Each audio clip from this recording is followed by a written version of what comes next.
Let's see how special you The missions change. They always do. Isn't this exciting? Hello and welcome to a very special Dialogue Box podcast. This isn't a normal episode where we'll be discussing the latest games and news of the week, no. For the next two episodes, we're going back through the year to discuss our favourite games of 2021. As usual, I'm your host, James Smith, and to help me round out the year, I'm joined by Doreen Ford, Mitchell O'Brien, and Sebastian Cardone. Are you guys excited? Woo! You're pumped, Let's yeah. get it. Hello. LFG, as the gamers say. Finally, we've made it. Game of the year. Yes. I'm really Hell excited. yeah. And to finally get this done. You know, we watched the Game Awards the other day before recording, and it was a good time. But I don't think I agreed with every single nomination or winner, as is usually the case. But let's focus on our show here. So just to explain how all this is going to work, the first part is dedicated to our personal top 10 lists. We'll go around the proverbial table revealing our favorite games of the year, starting with number 10 and ending, of course, with number 1. If at any point somebody brings up a game that's higher on another person's list, they'll let us know and we'll skip them when we get to that number. Does that make sense to everybody? Yep. Okay, I'm getting some nodding for any audio listeners. I am nodding. Also, just to be clear, we won't be spoiling any plot points from any of the games discussed, so you can listen with your arses firmly unclenched. Once that's all said and done, we'll have a second part where we put all our top 10s into a pool and try and decide on an official Dialogue Box Game of the Year list. On these lists, there will be no snubs, unlike a certain other award show hosted by a man whose name starts with Jeff and ends with Keeley. So, without further ado, do you guys want to just jump right into this? I suppose so. I suppose so. All right, let's do it. So, starting with number 10, Dory, what is your 10th game of the year? My 10th game of the year. This is really close between two games that are heavily story based, but I have to go with the one that's a little more philosophically motivated than the one that's more emotionally motivated. I just beat it today. I picked The Forgotten City.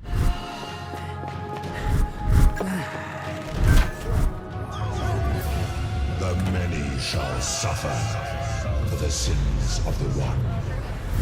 This game got a lot of really good reviews from critics. It was based on an old Skyrim mod and then cultivated into its own kind of game. The basic premise being that you are stuck in a time loop. I know, revolutionary, right? I don't think we've had any other games like that this year. Yeah, I don't think so, right? No other huge games that had questionable ideas involved. Anyway, The Forgotten City is another time loop game. It's set in a very ancient world where basically there is this rule that's governing society, and once this rule is broken, everyone is turned to gold statues. So you have to figure out who's breaking that rule and save the civilization from collapse, basically. And it goes really wild situations. I think it has arguably one of the best plot twists of 2021 that I've seen, and possibly one of the best plot twists I've seen in a long time in general. So I strongly recommend playing it for narrative and story reasons. I would say the reason why it's so low on the list or high or whatever you want to say is just because the graphics aren't that impressive. It is a Skyrim mod. It's pretty easy to tell the facial animations aren't that great. And the character models can be a bit stiff at times. The graphics look good, but it's only kind of surface deep. Once you kind of look at stuff, it's got like rough textures and stuff. And then there are some gameplay aspects, and they're kind of finicky, iffy. They're not bad, but they're just like a little hit or miss here and there. But the narrative and the writing and the voice acting is so top notch and that's really what you come to the game for anyways. I think the central mystery of like what's going on is really compelling. I think the writing is really strong. The character work is really strong. I loved a lot of those characters. I think it's a time loop game, and honestly, I didn't even have to loop that many times to beat it. It's about an 8 to 10 hour game. I only Okay, did 10, okay. 10 or 11 loops to see everything.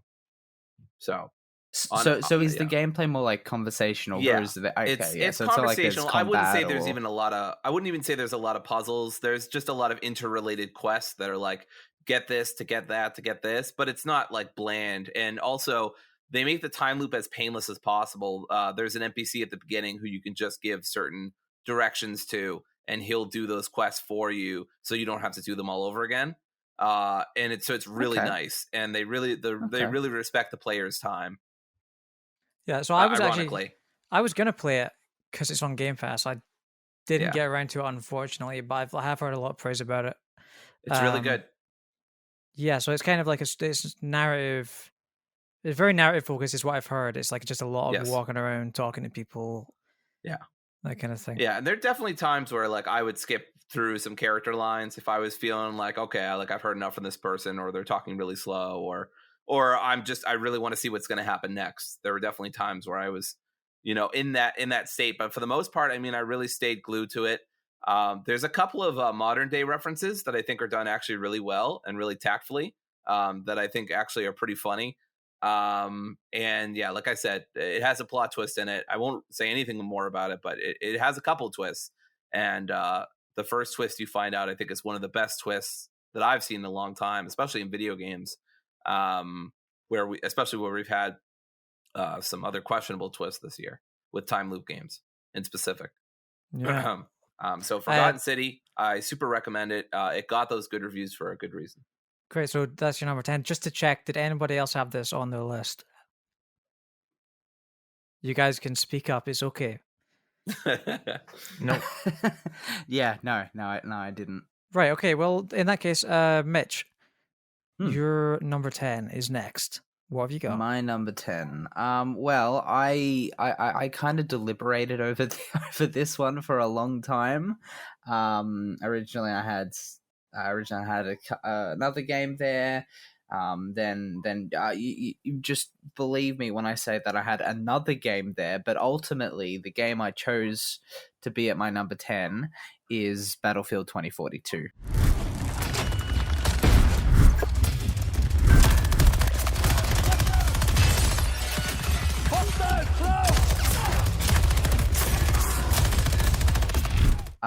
That's surprising. Yeah. I kind of the thing is, it's not necessarily that I think it's a bad game. Like as we talked about in the podcast, I think it's like a solid 7 out of 10. But when I compared it to the other games I have on my list, I think at least where Battlefield is at the moment, at present, with the amount of content and replayability it has, I just don't think it. I think others sort of beat it out a little bit. I mean, the big thing is that aside from the polish, I think it just needs more content. I've I've barely tried Portal, even though like many people have said that it's the best mode. I haven't really gotten into Portal. And I haven't. Oh, what were you gonna say? Sorry, real quick. Nobody else has this on their list, I'm assuming. Nope. No. I was gonna have it on my list, maybe, but it got knocked out, so it's not on mine. Which is strange because I was hotter on it, I thought, than you were.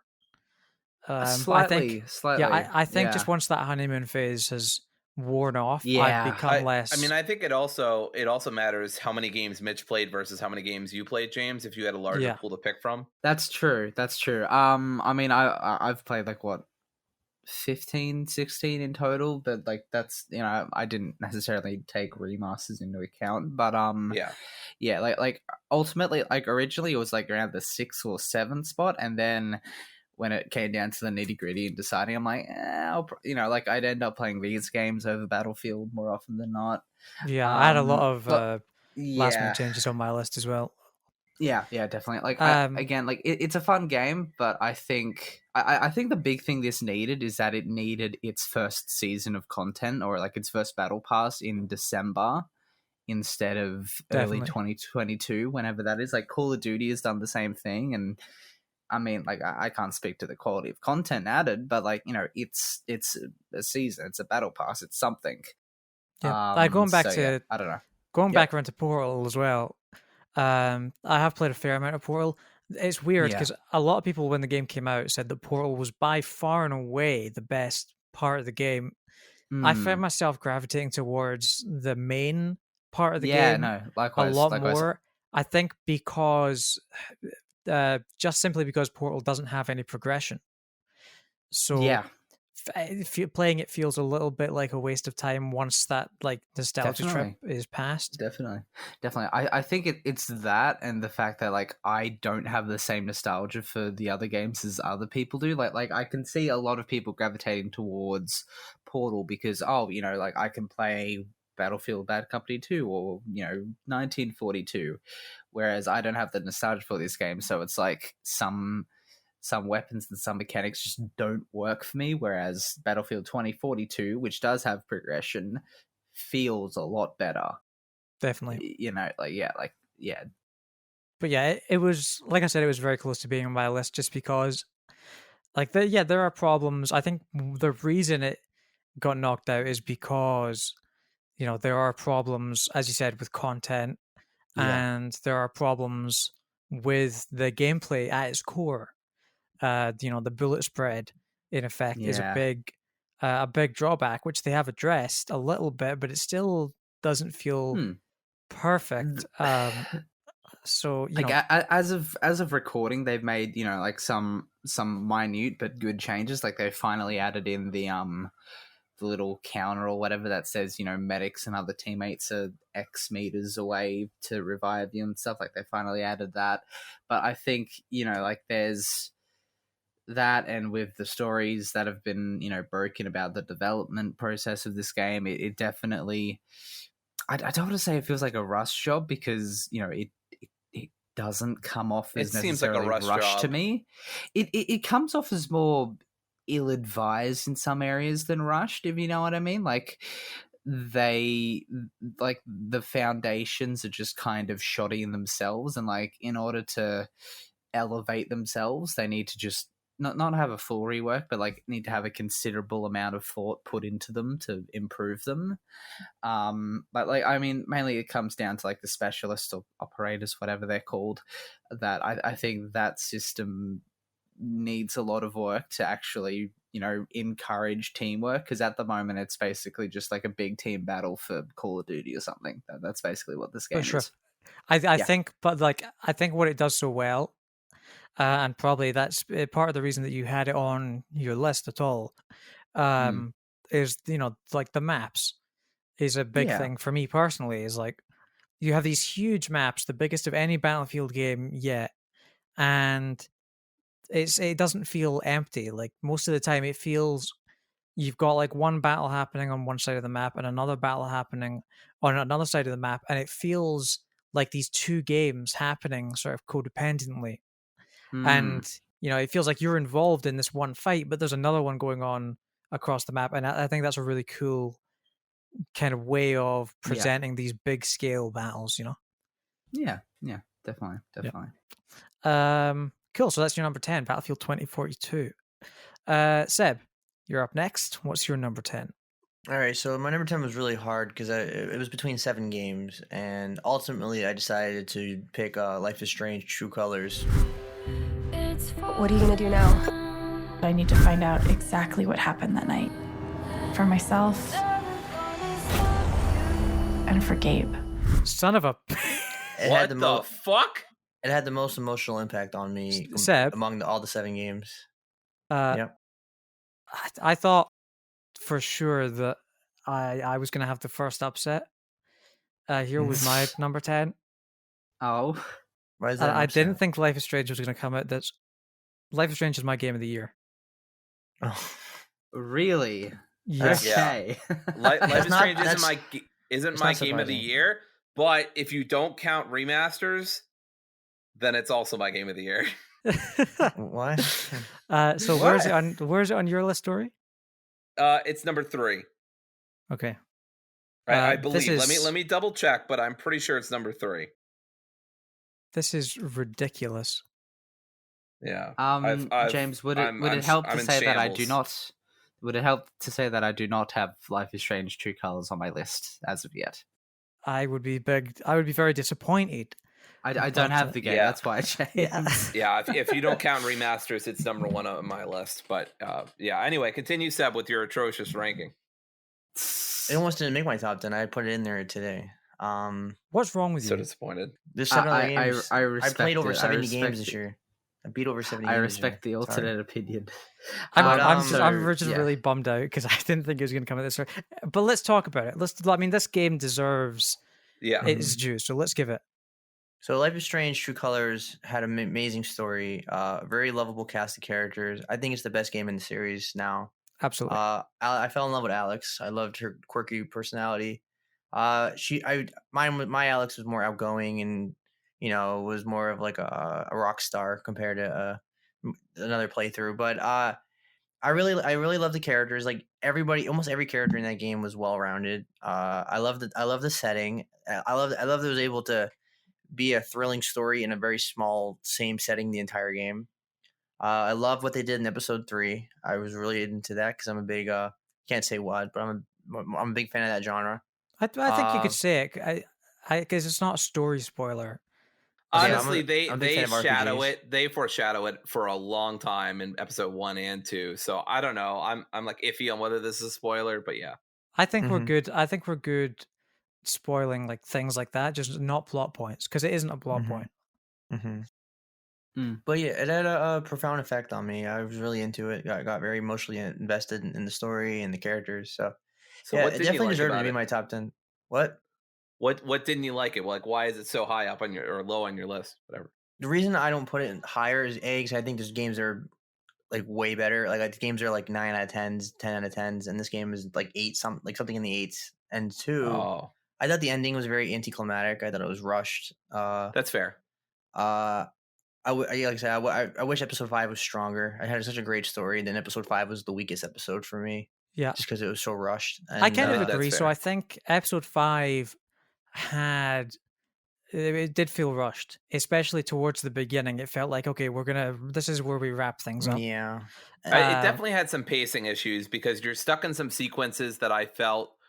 I honestly, to me, the pacing issues felt like the game was going too slow in that last episode, and I really wanted to see just what had happened and what was going to happen.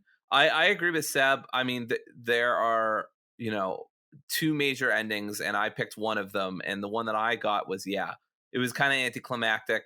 I wish I had seen more. On the other hand, the one that I had picked was a very open-ended kind of ending, and so I didn't expect a ton from the devs because they could have done a million different things, and I kept my expectations pretty grounded on that. But I totally understand. Like, it did feel weird in some respect. Episode 5, I agree, it's the weakest, but I had such a good time with everything that came before it, and I still loved a lot of stuff in episode 5. I think episode 5 is also the one that made me cry because of a certain storyline with characters that I can't talk about. But yeah, it just hit me so emotionally that that I still really loved it. But I totally get your criticism of the ending. Yeah. And I mean, like I'm there too as well for the ending. Like I always cry with these games. I didn't cry as much as I cried playing Life is Strange 2. But I think the experience as a whole is a lot tighter, and I like the characters a lot more. And the ending that I got, I felt incredibly satisfied with. I thought, like, what I love about it is there was some things that I kind of didn't like what happened, but there was a lot of things that went down exactly as I expected they would based on the choices that I made throughout the game.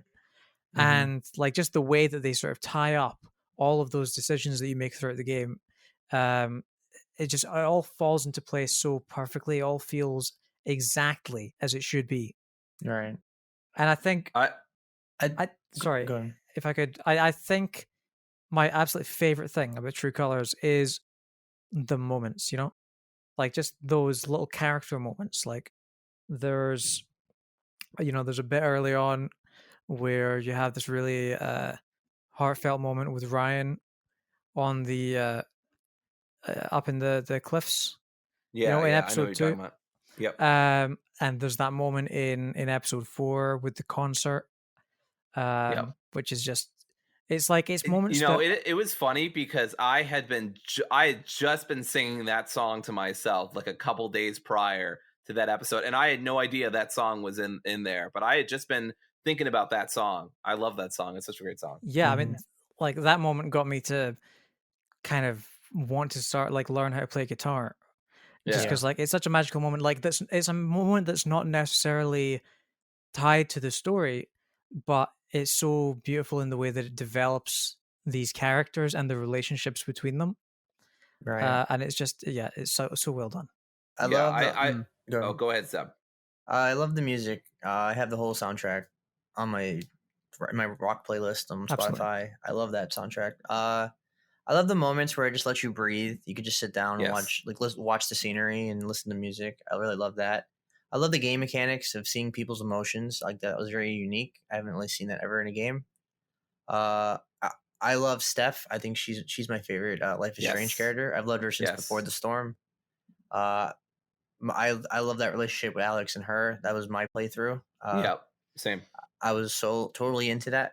But yeah, I think it was a really strong narrative. And when I say ending, I don't mean like the ending I hated. I didn't hate the ending. I really liked my ending. It was more the climax that I thought was anticlimactic. I think everything wrapped up too fast. That was my big gripe with it. I would have liked more time for it to breathe, but I also would have just liked to been in that world more. Like I've visited Colorado before, and I mean, you know, I already really dug Colorado when I went, and like this game honestly should get some like huge massive funds from the state of Colorado, because I've never seen a video game that sells me on living in a state so much in my life. Like after I was done with this, I was like, all right, Kim, I guess we're moving to Colorado. Sorry. It's true. Especially when it's so different than where I live, because I don't have any mountains or forests like that at all. I live beautiful in a flat, out there, tropical area. And I went to a fairly like city oriented place, but even then it wasn't that hard to like find nature, like to find places to hike, to find really beautiful views. Like Colorado's amazing. I would love to go back, and this game made me want to go back. So I really love this game a lot. It's my favorite Life is Strange game. I've only played one. I mean, I've played Before the Storm and the free game, the superhero one. I've played the DLC that made me saw buckets for Before the Storm. But this is my favorite right now. Maybe when I play Life is Strange 2 and I get past the first episode, because that's how far I got. I finished episode 1. I'll feel differently. But this is my favorite Life is Strange by far. Not by far, but like at least right now, like it feels by a wide margin, because it's such an improvement over 1. Even though I really like 1. But yeah, we've all talked to death about the problems that 1 has. But yeah, I mean, Alex is great. Alex and Steph is such a cute couple.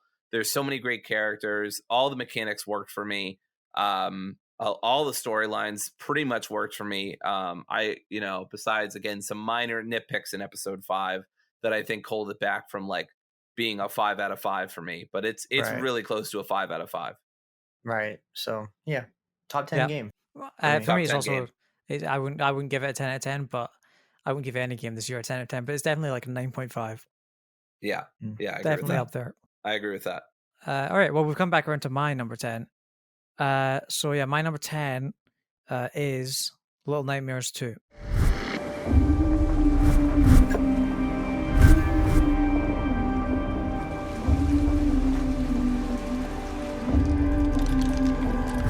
Ooh, so, great game. Yeah. Does anyone else have Little Nightmares 2 on their list?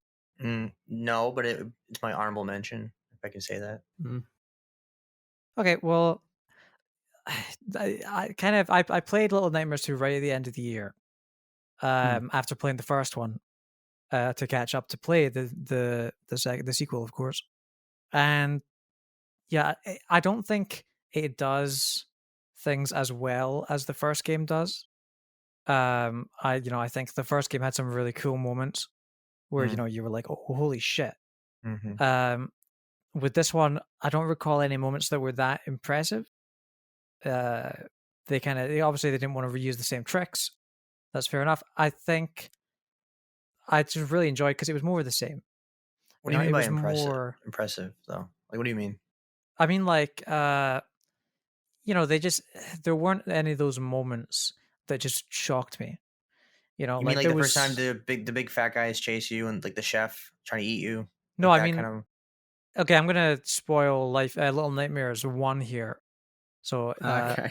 if you I haven't mean, played it, cover your ears. it's pretty well known though. It's not like Yeah, just in case though. The main thing for me was the moment in Little Nightmares 1 where you go to eat the food that the gnome guy's given you, and you eat the gnome instead.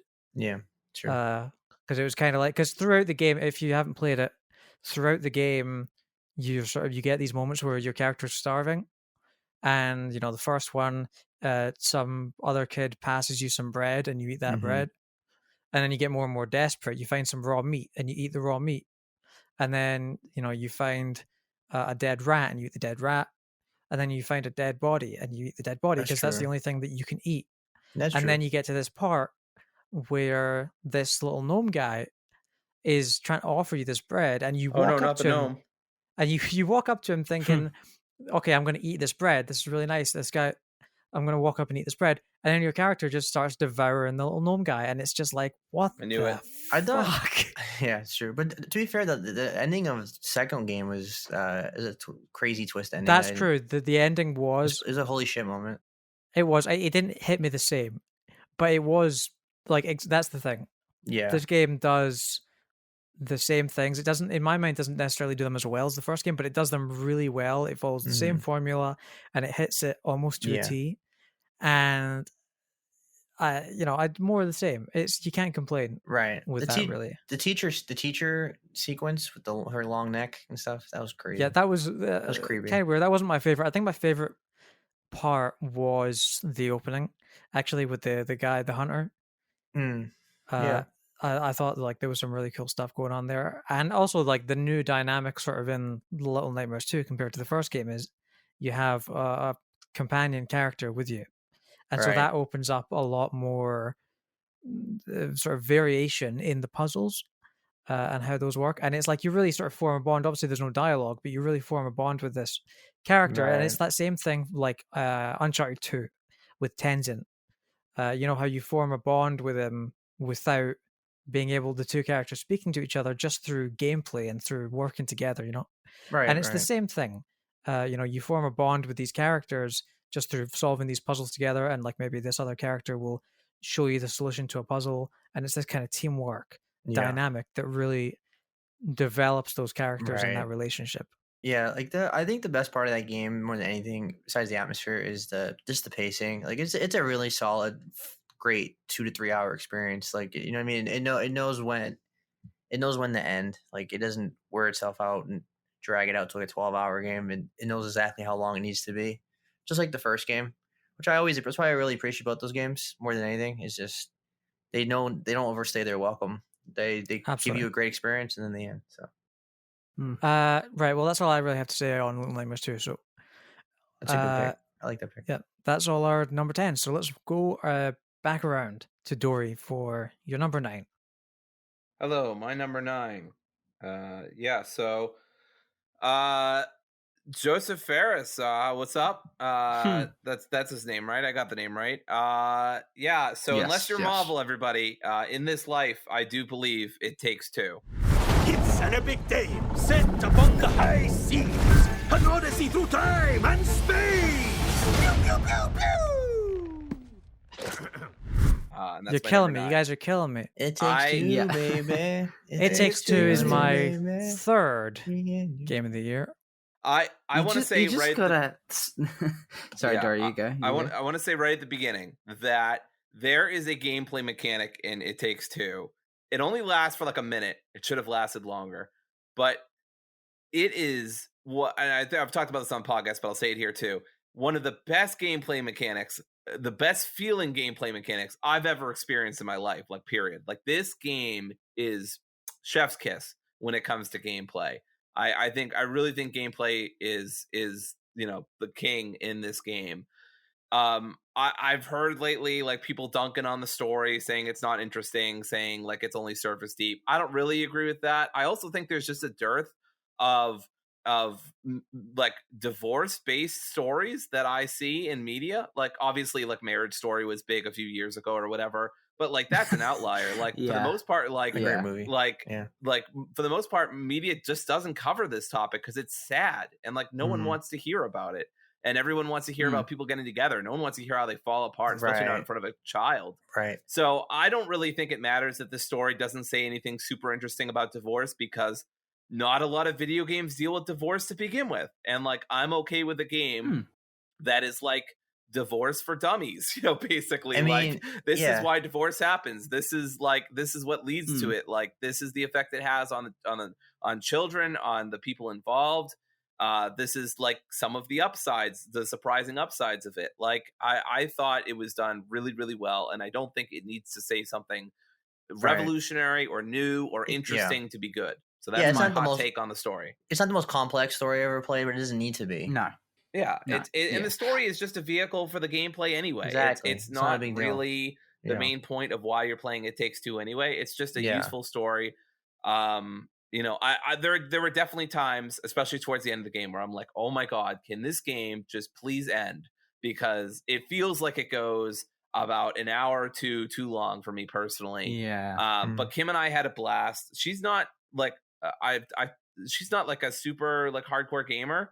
So there were definitely parts where I got really frustrated with her because some game logic just didn't make any sense to her. Like, she hadn't internalized that. And so I'm like, Kim, it's so obvious. You just do blah, blah, blah, blah. Yeah, and like, I felt like we were doing video game therapy between the two of us. Because Mitch and I said that this morning that this game is not made for a casual audience. It's not a casual It's very game, hardcore. Honestly. I thought it would be a cute casual game that Kim and I could talk to it or play together. And like, obviously I knew some parts were going to be challenging for her. I knew there was going to be some platforming elements and bosses and stuff she might struggle with. But like, this game is not easy in some places. Like, this game can be pretty tough. I think we did have to look up a guide like once or twice. I love the art direction. I love a lot of the writing. The characters are really good. The gameplay is terrific. It's good. It just goes a little too long. That's my biggest criticism. And the story is just like good. It's not like great or anything. Yeah, so I've got this at my number 8. Okay. And I pretty much agree with everything you said there, Dory. I definitely don't think it's a family game. No. Probably I think it's perfect for anybody who loves elephants. That's all I'll say about it, I think I know what you're talking about. I think Seb and I are like up to like the 4th, 5th chapter. Right before the elephant. Yeah, right before the elephant. So, and I already know think what happens. the second big level, where you with the tree. That's all I'll say, I guess. I think both Seb and I thought that went on for a bit too long, even though really long. The final. Yeah, the final bit was enjoyable, but even then, I was just like, can this bit end? But that one sequence, like, was hilarious. You know what I'm talking about, right? I didn't see that coming at all. No, I was cracking up. That was great. I think, I think into the gameplay in terms of like the traversal and how it gives you some varied mechanics for puzzles and stuff each level. I think that's great. But I just think, like the story, it's not it's not surface level, but it's also like not that deep either. It's kind of like in that happy in between where Agreed. it's like, smart enough kids will understand and follow it perfectly fine. But like, I guess that's kind of the thing where, like it's got a story that, certain kids will enjoy, but at the same time, it's like the gameplay is like super hard. Like I reckon, like certain bosses, especially, like I can see young kids having a really hard time with it, and like this game really is not fed for up. kids. Yeah, honestly, the amount of variety here is really impressive. If you told me in the first hour what I would be doing in like 2 or 3 hours from that, I'd just slap you, because I'd be like, what the hell are you talking about? There's no way this goes from here to here. How do we even get there? Or anything. The breadth of different genres that this game goes through. I mean, this is like the video game of video games. Like, you go through so many genres and like a 15, There's even a fighting 10, game part in there. like a 10 to 15 hour thing. Like, guess so. I don't know like how much effort they put into this, but it's a ton. I mean, it's a lot. And like, kudos to Ferris and everybody else, because this is a terrific game. I think the reason we were all so excited when It Takes Two won Game of the Year at the Game Awards, and the 2021 Game of the Year is It Takes Two.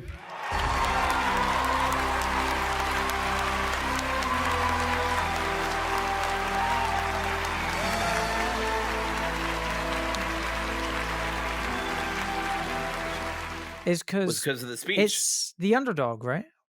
You know, everyone loves an underdog. Exactly. You know, it's the little scrappy indie game beating out all the AAA blockbusters, and definitely, I think that was a really special moment. But I think more than that, the game deserves it. Like, the game, to me, it was my game of the year for a long time, because it came out earlier in the year than the two games that beat it.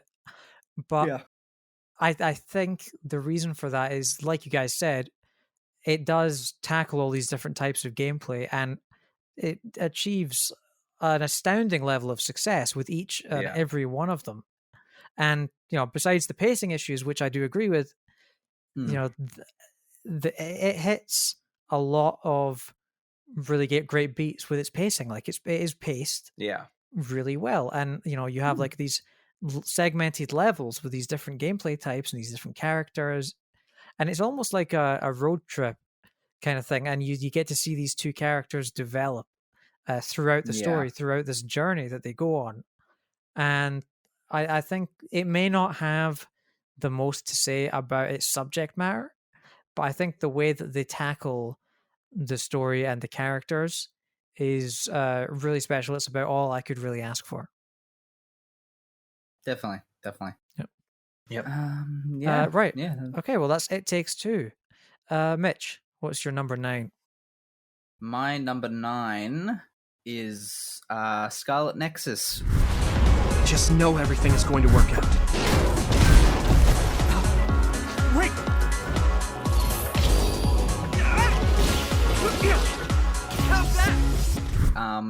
Originally, I actually had this in my honorable mentions, but I think after, you know, some reassessing, I put it at my number 9.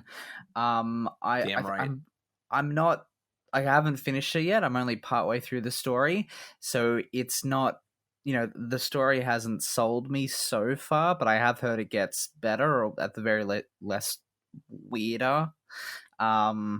The story does. I think the story goes definitely. places. Mitch, if you can think of an anime trope, it's in this game. Okay. This game has. I don't want to hijack it. It just Scarlet Nexus is also on my list. Is it on anyone else's? It's not on my list. Where's my number 7. It's my number 7 too. Yeah, my number 7 too. Look at that. I love this game, but Mitch, go ahead.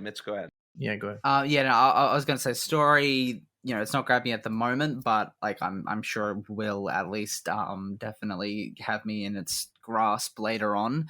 The gameplay, I'm feeling the same way. I'm not sure if it's a matter of just I need to get some decent upgrades to, you know, make my character feel a bit less janky. And, you know, I think like the problem I'm having at the moment is that like the inability to necessarily dodge or jump out of the way, you know, instantly. Like there's that like split second delay that's kind of throwing me off. But I also think that the combat just gets a little, you know, repetitive, seeing as you don't necessarily have a wide vast of combos and lists and whatnot, at least early on. But I think overall, though, I think it still comes together to be a pretty good package. I'm excited to see where it goes next, and I think the art style of the game is utterly fantastic. The art style, the visual direction, all the background lore stuff about, you know, like how these kids have like sensors and stuff built into their eyes or brains or whatever. So it's like they physically cannot see dead bodies. I think.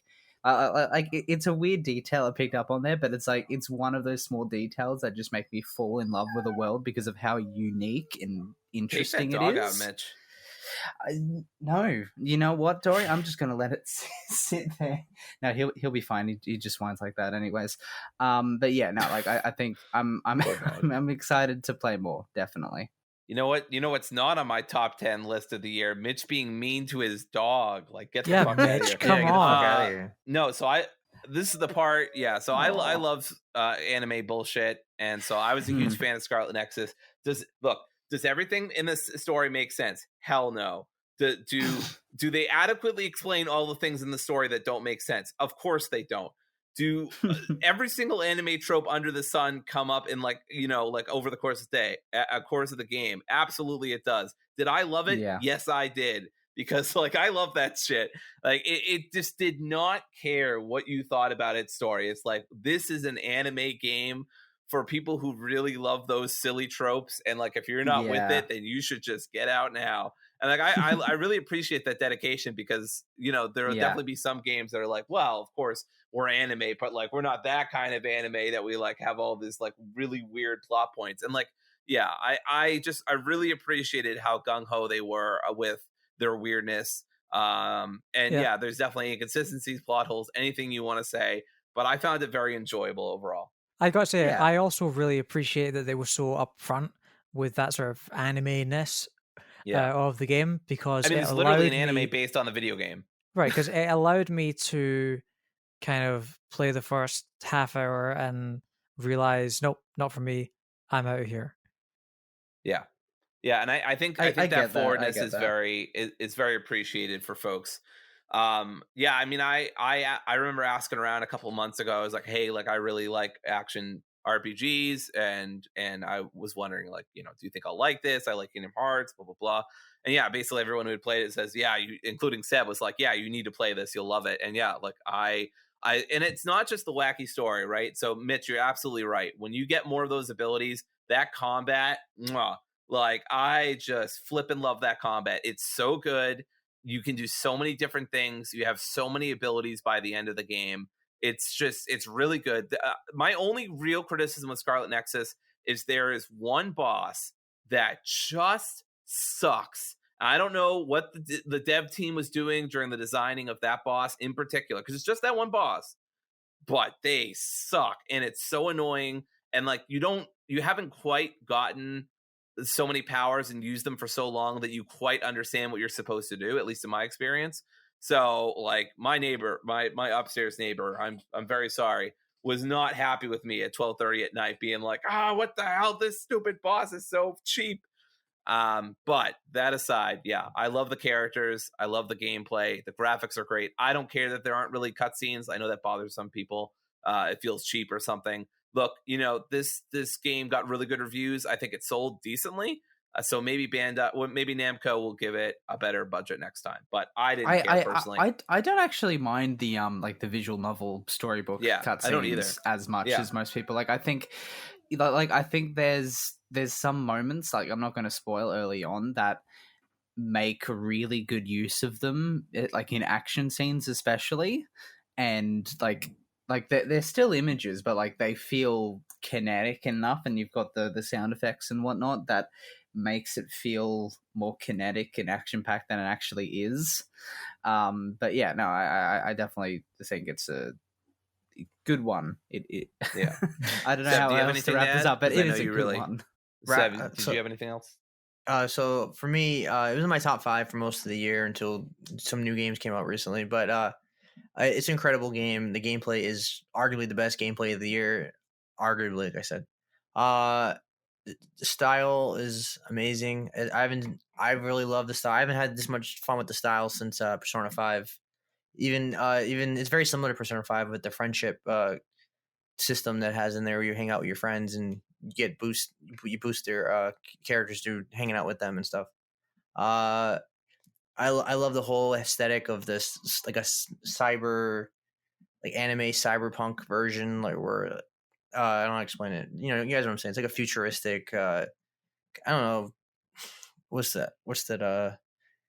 Anime Steingate, or is it very Digimon? That sounds right. A little Digimon too, I guess. But yeah, it was really great. I really love this game. Totally recommend. for me personally, the gameplay drew me in immediately. Even before I unlocked all the mechanics and stuff, I really loved just how seamless the quick time events were. Like, it was so fun. And my only criticism of this game was the story. Well, it was the story, of course, and then 2, I did not like the storybook like panel cutscenes at all. I thought it was very cheap for me personally. I thought Bandai Namco got pretty lazy with it. Because it was weird because they would throw in like regular cutscenes in the middle of the game, and I'm like, why are they just do that the whole time?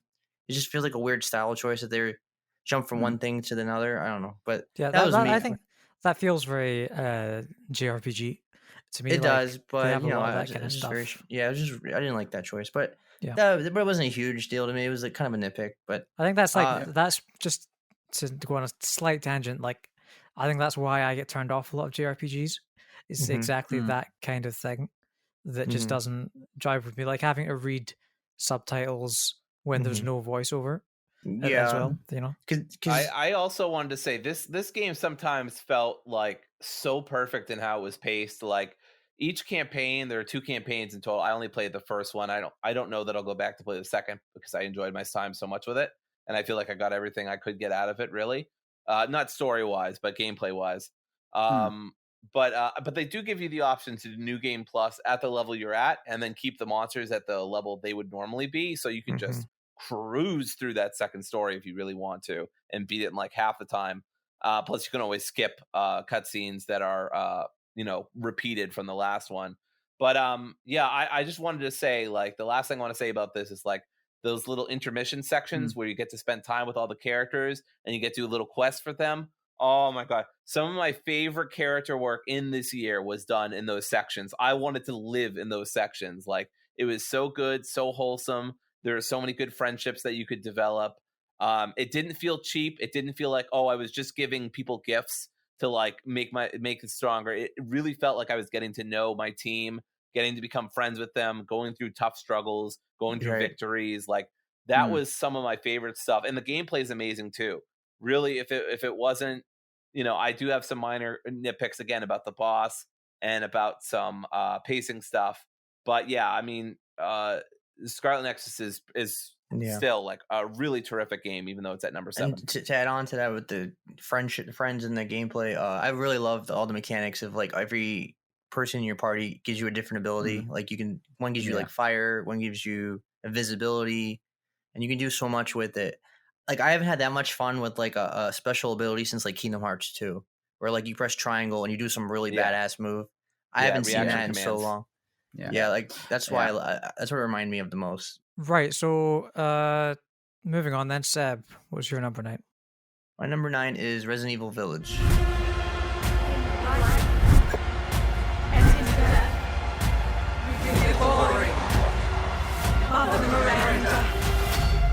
Oh, okay. Motherfucker.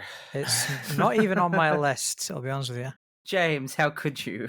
It is. I've got like my number. Hey, we're working down my list. It's number 6. I've got to be honest here. Oh, well. Hang on, number 6 for me. I've got to be honest here. Mitch? I have like a top 20. Me too. It's right at the bottom. Yeah. The 20? Number 20? Yeah. James, how could you? I like James, the game. I think someone's got to cut off James's hand. It's funny you say that because Little Nightmares 2 it's not like, my turn this time. It's my 19 or 20. It's James's turn. Mitch, where is it on your list? It's my number 2. Wow. Oh, which nice. It's constantly switching with my number 1 as well. So take that as you will. Okay, so Seb, take us away. So it's fair to say that probably like the biggest Resident Evil fan outside me is probably Mitch, right? So that's fair to say. I would say, right? Yeah, I think so. I've played mostly, like, I played 2 and 3 as a kid, but I hardly remember them. I played 0 as a kid. I hardly remember it. Well, I played the 2 remakes. I played 4 and 5, and then I stopped playing Resident Evil for a long time until RE2 came out. I played 7 and 8, and I love both of them. But like, I don't know if I'd say I'm the biggest RE fan, but I do enjoy the franchise quite a lot. Yeah. I just say that because he has it number 2. So That's Yeah. doesn't surprise me. But I mean, yeah. honestly, I'm a huge fan of Resident Evil 8. It's just that there are so many good fucking games this year. Yeah, that's why I have it at number 9. This was in my top 5 for a 5. long time. This was in my top 5 It for a long time. was for me too. It was for me too. It just came out so early that all these other games are just better. In my opinion. Yeah, but it's unfortunate. We'll start with the positives though. First of all, I really love the setting. It was very. It did feel like Resident Evil 4 a bit, but still, I thought it felt very unique for a Resident Evil game. I just felt fresh. I love the werewolves. Like it just felt different, even though it didn't feel like a Resident Evil game a little bit, but still, it felt like a very good survival horror game. I really loved Lady D. I thought she was welcome. She fit in really well with all the iconic monsters in Resident Evil and villains. Like she's like one of the somehow they made an iconic villain among a series with Nemesis and Tyrant and all that. So I was really happy with her. Good. I'm kind of bummed that Heisenberg hasn't gotten as much love as her, to be honest. Like I found Heisenberg way more memorable and likable than Lady D. But I mean, you know, I think there's other reasons. Let's just say a personality that people are big fans of Lady D. Well, she's a sexual icon. She's got huge personality. Yeah. If I could, absolutely. If I could cut in, because I'm not gonna talk too much about the game, obviously, because it didn't make my list. But just if I could just explain why it didn't make my list, I think no one wants to hear that, James. the bit in the castle with Lady Dimitrescu. I'm still on the positives. It was. I loved that bit. Right, I thought it really captured the essence of Resident Evil 2 remake, and what was so special about that. You know, the big guy chasing you around the police station kind of thing. Like I think that's what it sort of took inspiration from for a lot of it. And I think that was the best part of the game. Just the reason it didn't make my list is because the rest of the game felt very close, far too close to the quality of Resident Evil 7 in my mind, which was once again a fun game, but didn't blow me away, fell a little flat in a lot of places. Okay. I agree with you on the final chapter. I thought that part was pretty. I did not like it at all. I thought it was pretty bad tacked on. With in the final big area you mean when you play as a different character, I did not like that whole section. Different character. Like But I didn't mind that. I was fine with it. I wasn't as big on Resident Evil 7 as everybody else. Like I'm a huge Resident Evil fan. It's my favorite series, but 7 I was never crazy about as other people. Like they say it was like, oh, welcome return, all that. I don't like the stealth hide behind a corner style of first person horror games. It's only stealth hide behind a corner for like the first couple hours. Yeah, but and then it turned into like a Call of Duty game too much. Why you can say that this game is kind of like that too, but which is why I didn't like the last section. But this game had a nice balance of both for me. Yeah, that's why I liked it better than 7. I think because on the one hand, I'm with James in that I think the opening, like the Lady D segment of the game, is this game at its best, at its like most Resident Evil, you could say, and then afterwards it kind of teeters off. Because I had that same exact opinion with Resident Evil 7. I like the first like the main area of the house in 7. Once you leave that, the game immediately drops off in quality for me, especially on the ship. Yeah, especially on the ship. I got really lucky on the ship, so I don't feel people's criticisms on that section as much, but I totally understand it. I got annoyed with that section too, and I got lucky. So now for me, I would say where 8 was really strong was like the section with the dolls and the you know what. I don't know if I could say it or not, but that section was like top 5 moment of Resident Evil franchise. Like that was really good for me. If you play through the game just once, absolutely. But any other time, I think that segment just becomes a heavy drag. Okay. And it's like, I mean, I only played it once, so I don't know. Yeah, okay. That's probably thanks. for the Resident best Evil 8 is second on my list. No, Mitch is supposed to be defending the game, everybody. I know. It's like that one weird cousin where it's like you love him, but then you're also just like, you got to do better, man. You know, you got to weird cousin. What the? All right, Mitch, stop know. it. We're gonna I don't talk know about where the I'm taking positive this. stuff. I don't know about what this I don't great get the game. analogy. All right. So first off, this game's terrific. First off, it's got Lady D. I've actually got some notes on this section. It says, "Does step on me?" Oh no, wait, sorry. But seriously, the voice actress is really great. The character model is actually, in fact, unironically, very, very cool. Despite how horny on main it's obviously going, and she deserved that award. Yes. She deserved that award 100%. She did deserve that. She did deserve that award. I thought the gameplay was really terrific across the board for the most part. There's a couple of sections where I have nitpicks, but overall I had a lot of fun with it. I don't replay Resident Evil games because I'm not a freak.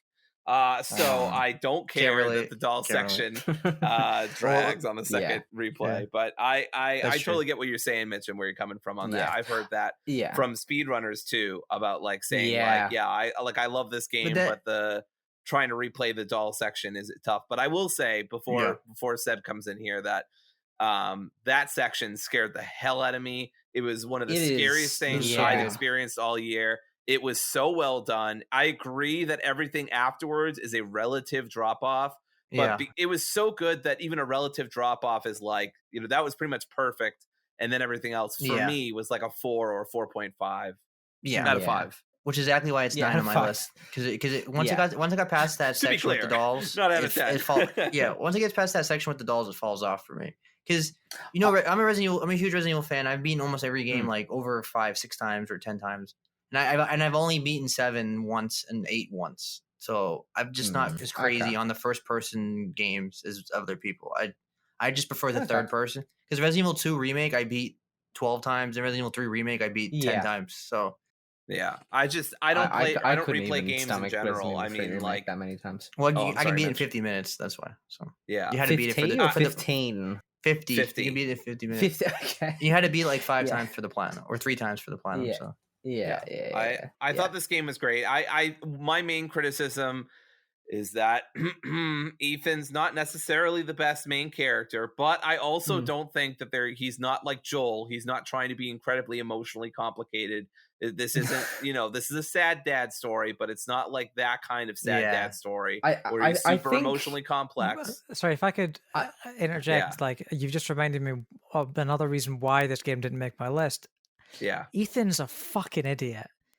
I hate Ethan. He's so stupid. Capcom has something against hands. It's not even that. Really do. Every time something happens, someone has a foot fetish, and they're like, "I hate hands." Every time something I wasn't happens, gonna say Ethan's it, Seb, like, so I'm glad I that don't know you what's did. going on. Yeah. There was this one part early in the game that Ethan reacted to something that happened to someone else. I think I know the bit you're talking about. Yeah, and he like says this really offhand comment. And I'm like, what the fuck is wrong with you, Ethan? Like, dude, get some help. Don't worry, I don't know if you realize what you just said, but offhand comment. It wasn't even intentional, but no one will believe me. No one will believe me. I'm just like how nonchalant he is about his hand getting cut off. He just looks down. He's just like, okay.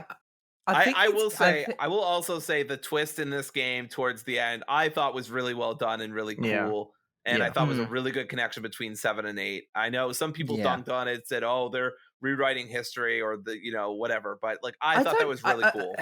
I don't know how they can rewrite that. It's like a retcon or something, since it's like pretty obvious. It makes so much sense. Like at the end of, well, not even that. Like tons of people were like kind of theorizing, speculate, or even just kind of, already knew the twist by the end of 7. So I thought it was kind of obvious. Like. Yeah, right. No like I mean, it's good to see it confirmed, but it's like, I think like people treat it as like a major plot twist. I'm like, if you do a bit of the mental legwork at the end of 7 to the beginning of 8, you could kind of tell, Right, exactly. That being said, like it's still a well executed twist. I think the ending is this game probably has my favorite Resident Evil ending ever, just because of the tone and the way it ends. Not so much the post-credit scene, but the actual just like the title drop.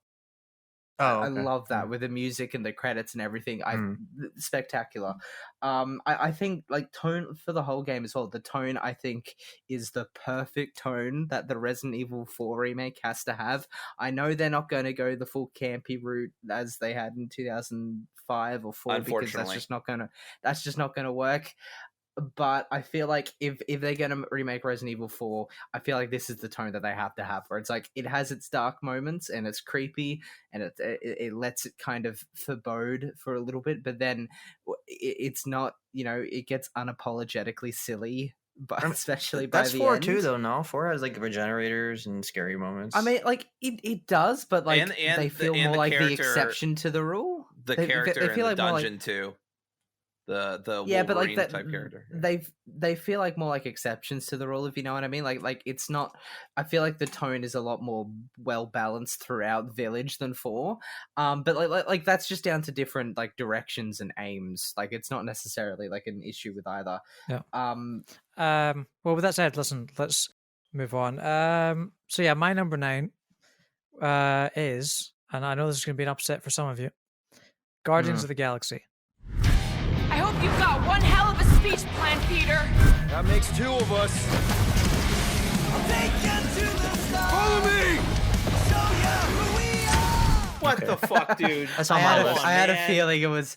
It was going to be that one. That's that's my number 6.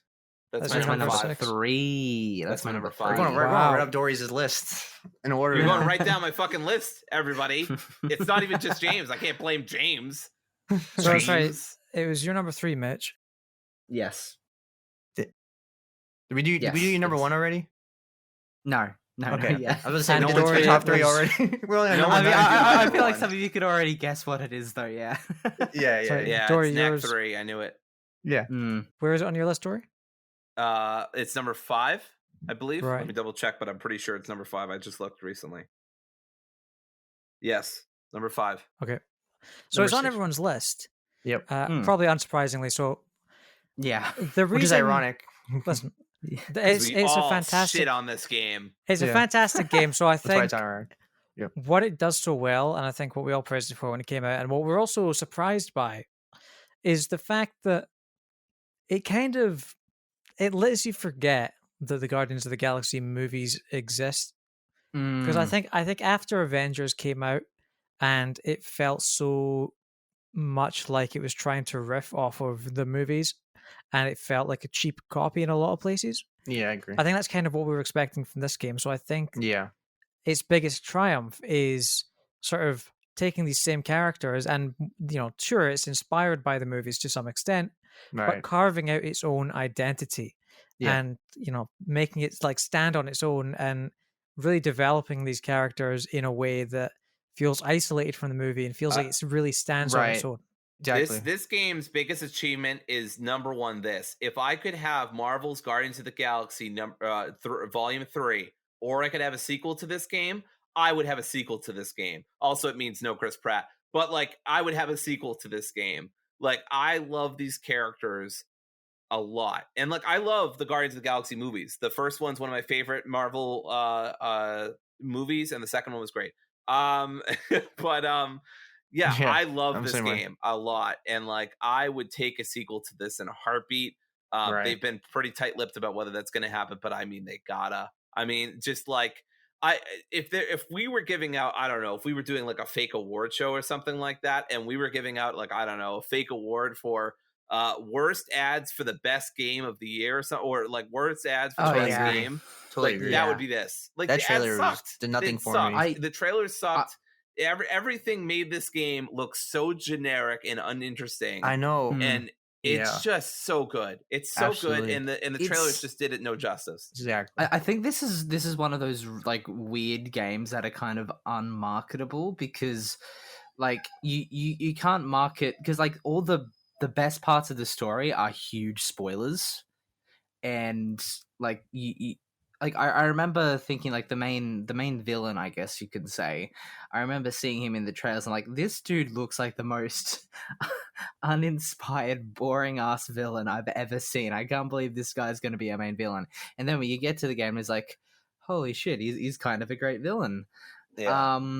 Like I can't really think of a good way to market this game, honestly. Yeah. Because it's always going to be measured, I think, against what's come before. And, you know, it's a franchise that is now in the public eye. So there really is no avoiding it. I think The reason it's not higher on my list is because the gameplay. Mainly, I think it's mainly the gameplay. Listen, we all love a good linear story-driven game. I'd love a good linear story-driven game, probably more than most. Same. And I think I'm glad that that's what this game is.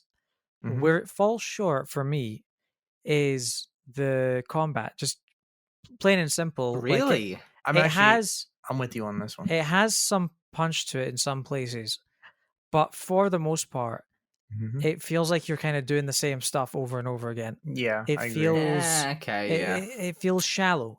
I kind of see that, but I also look. I really loved the teamwork that went on in all the moves. I thought all of the moves were really effective. They were really flashy. They were really fun to do. You never really felt like underpowered. It always felt like your moves were like I don't know. I see where you're coming from this. The gameplay is absolutely the weak point of the game. Yeah. But I also I don't know. Like, I also think it does a lot of things right. I feel very conflicted on the gameplay. Like, I like it, but I can also totally see criticism of it. I'll interject in that I think it's probably some of the best combat we've had in a superhero game since the Arkham games with the free flow combat in Spider-Man. Which, I mean, to be fair, you know, like, I don't think we've had any real alternative to that since then. Yeah. But I disagree on the gameplay because I think the game, with the way how abilities in the game are paced, I feel like it, at a steady pace throughout the entire 15-hour campaign or whatever, it gives you, like, sort of breadcrumbs for abilities throughout, and it's evenly paced, so you can, you know, you introduce new elements organically.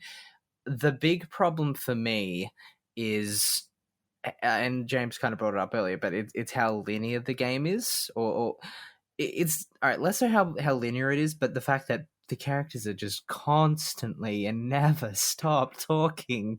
Like, I love these characters. I actually prefer them over the MCU versions now, but they just do not stop talking and just let a scene breathe, for the love of God.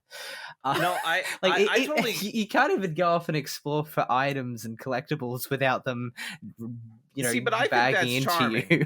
I think that's charming and fun. That they make fun of you when you're going off on your own. Like, oh, what the hell's Quill doing? He's going off on his own again. What are you doing, Quill? Yeah, that didn't most grate of on the me time as I much agree, as but it's like when it happened every single time without fail. I thought it was impressive. It's kind of it's impressive from like a technical. As like a snarky, sarcastic, wise ass kind of person who never shuts up. Like, I really appreciated this game, but like, I also understand that I'm part of the snarky, wise ass, sarcastic, never shuts up committee. On the one hand, I'm super impressed by the fact that the writers just had so much material to put in that game. Yeah.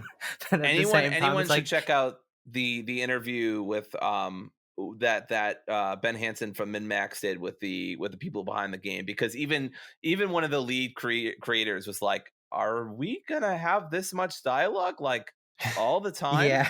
And like, so even she's kind of with you on this one, Mitch, if it makes you feel better. Exactly. I think the combat's the weakest part of the game, but it's not bad. It's really fun. My problem with it is that you fight Jello like 20 times, and it's like there's sections where you fight like they really have a thing against Jello. There's sections where you fight like 10 waves of enemies, and it just drags. Like, my biggest problem with this game, which I love this game, but my biggest problem with this game is it should not have been 20 hours long for a linear game like this. It drags so much, especially the end. I'm like, can we just end the game already? I felt there's just too much plot. I really disagree with that. Too much I loved. Okay, so apparently none of us agree on why we love this game, but we all fucking love this game. I just want to be clear. We all like this game. I love the visuals. That's so great. I was blown away by the visuals. I did not expect this game to be as gorgeous as it was. I told you. I said it on the podcast. It was like Last of Us Part 2 levels for me in the design. I was blown away by the environment. The facial animations, not just that, the character the character models blew me away. I thought, because when I first saw the trailer, I was like, this game's gonna look like Avengers, isn't it? And this game was like Naughty Dog incredible for the character models. And no, my problem with the gameplay was mainly I wanted to play as all the different characters. I really had fun controlling the doing all the Yeah, like abilities and stuff, because the abilities were so yeah. unique and cool. I had a I blast hope with it. they do that but at in the the same sequel. time, I wanted Yeah. I wanted to play as Rocket or just Yeah, something, for because sure. it kind of got boring after a while playing as Yeah. Star Lord all the I time. think what I really, I think what secured its spot on my list is very close to the end. Actually, it came in kind of clutch. Very close to the end of the story. There's a really heartfelt moment that you'll know what I'm talking about if you've played the game. That it kind of moved me, brought me to tears, almost. And Wait, what is this spoiler to say what characters? Because there's a lot of heartfelt moments. it's very. I can say it's very close to the end. That's pretty much Okay. all I think I wanna think I know the one you're talking about. Yeah. All right, well, and maybe say it in chat or it's. something. I'll say that it involves a birthday party. Oh, But- okay. Yeah. I know what you're talking about. I know what Yeah, you're talking about. it's that. I think that moment secured a spot That for got the me game too. on my list, just because, like, right at the end, I didn't expect this game. I thought, it's a fun kind of, It's a game character about that- grief. It's a game about loss. Yeah, but that's the thing. You think these characters, you think it's just gonna be like fun. That I think that's what's so beautiful, and you won't hear me praise comic book characters so much as you will now. Yeah, I mean, seriously, y'all, like, get this on video, like, record this shit. This is limited time edition. I think what's so special about these characters is that it's you have this all the it's funny, you have the jokes between the characters, the banter, and that's great. But what it also always seems to tackle is the relationships between those characters and the tensions between them, and like them working out the differences. And I think this game does that almost as well as the movies. That's what makes the movies so better. I think it does it better too. Either way, that's the core of what makes the movies and the games great, is that it has heart. It has the little moments. Like, the best part of this game is just the little moments, like the fact that the fridge they keep leaving the fridge open, and you have to keep closing it. It's things like that, like the little interaction way later in the game, so it's actually paid off. Like, so many little moments in this game, to piggyback off what Seb was saying, are paid off in the most sublime ways. Like, I love the story. It also made me tear up at a couple parts. I love these characters. I laughed many times. I agree they talk a lot though, and I agree that the gameplay is a little flawed here and there. But I will say overall that this game is really terrific. And as we go along on this list, on our list, we're going to be nitpicking more and more and more. But like, for me, this was my number 5. I was super tempted to put it above my number 4. And at the time that was my number 3. So, I mean, at one point, not counting remasters, this would have been my game of the year. It got really close to being in the running. I loved this game a lot. It's not a perfect game, or it's not, a 5 out of 5 game, whatever you want to call that. But it's damn close. Like, I love these characters so much. It's so good. Yeah. Oh, that's what I was going to say. Last thing I'll say on this game, and it's the highest compliment I could get, is this is the Mass Effect 2 superhero games. Like, honestly, a lot of the ways that I think this game is organized and structured is Mass Effect 2. Obviously, Mass Effect 2 is a lot less linear, but it feels a lot like Mass Effect 2, because you'll go on a mission, you'll go back to your squad mates, and then you'll go on a mission. You'll go back to your squad mates. You'll go on a mission, go back to your squad mates. And like, every time they'll have something new to say. So in that way, it felt like Mass Effect 2 to me. Does it beat Spider-Man in Arkham City, or no? I know it's a loaded question. I don't think it beats Miles Morales for me, but I think it does beat the original Spider-Man, and it probably beats Arkham City. Not by a lot. I was gonna say it's pretty. It goes toe to toe. It definitely beats both of the Spider-Man games for me. And I think it goes toe to toe with Arkham City. I'm sorry, but go back to Superman 64. Let's move on, everybody. Yeah, so we can move on. That runs our number 9s. So let's move right along real quick to number 8. We're getting down the list here. So, Dory, what is your number 8? All right. I just want to remind everyone, these are personal lists. I can put whatever the hell I want here. This is a hot take incoming. It doesn't matter if it's not a full game or not. You can take this shuriken and I don't know what I'm going with this. Damn it, Dory. It's okay, it's Final Fantasy Intergrade. Intermission, enter whatever. My name is Yuffie, materia hunter and elite special forces operative for the new Wutai government. We'll prove to our common enemy that Wutai is not to be trifled with. Yeah, the best ninja in the world is back, and she's better than ever. I really didn't know a lot about Yuffie before I played this game. I knew her a little bit from Kingdom Hearts, but I didn't know a ton about her. I love this DLC a lot. It had to be on my list for how much I enjoyed it. The soundtrack alone, that chase jazz scene, the death metal turtle track, that made me feel like I was suddenly playing as Dante from Devil May Cry. The combat is still as stellar as ever, and I love the way Yuffie plays. This was an incredible, graphical experience, the combat experience. I love the characters. I love being in this world again. Give me the sequel now, Square Enix. I know, right?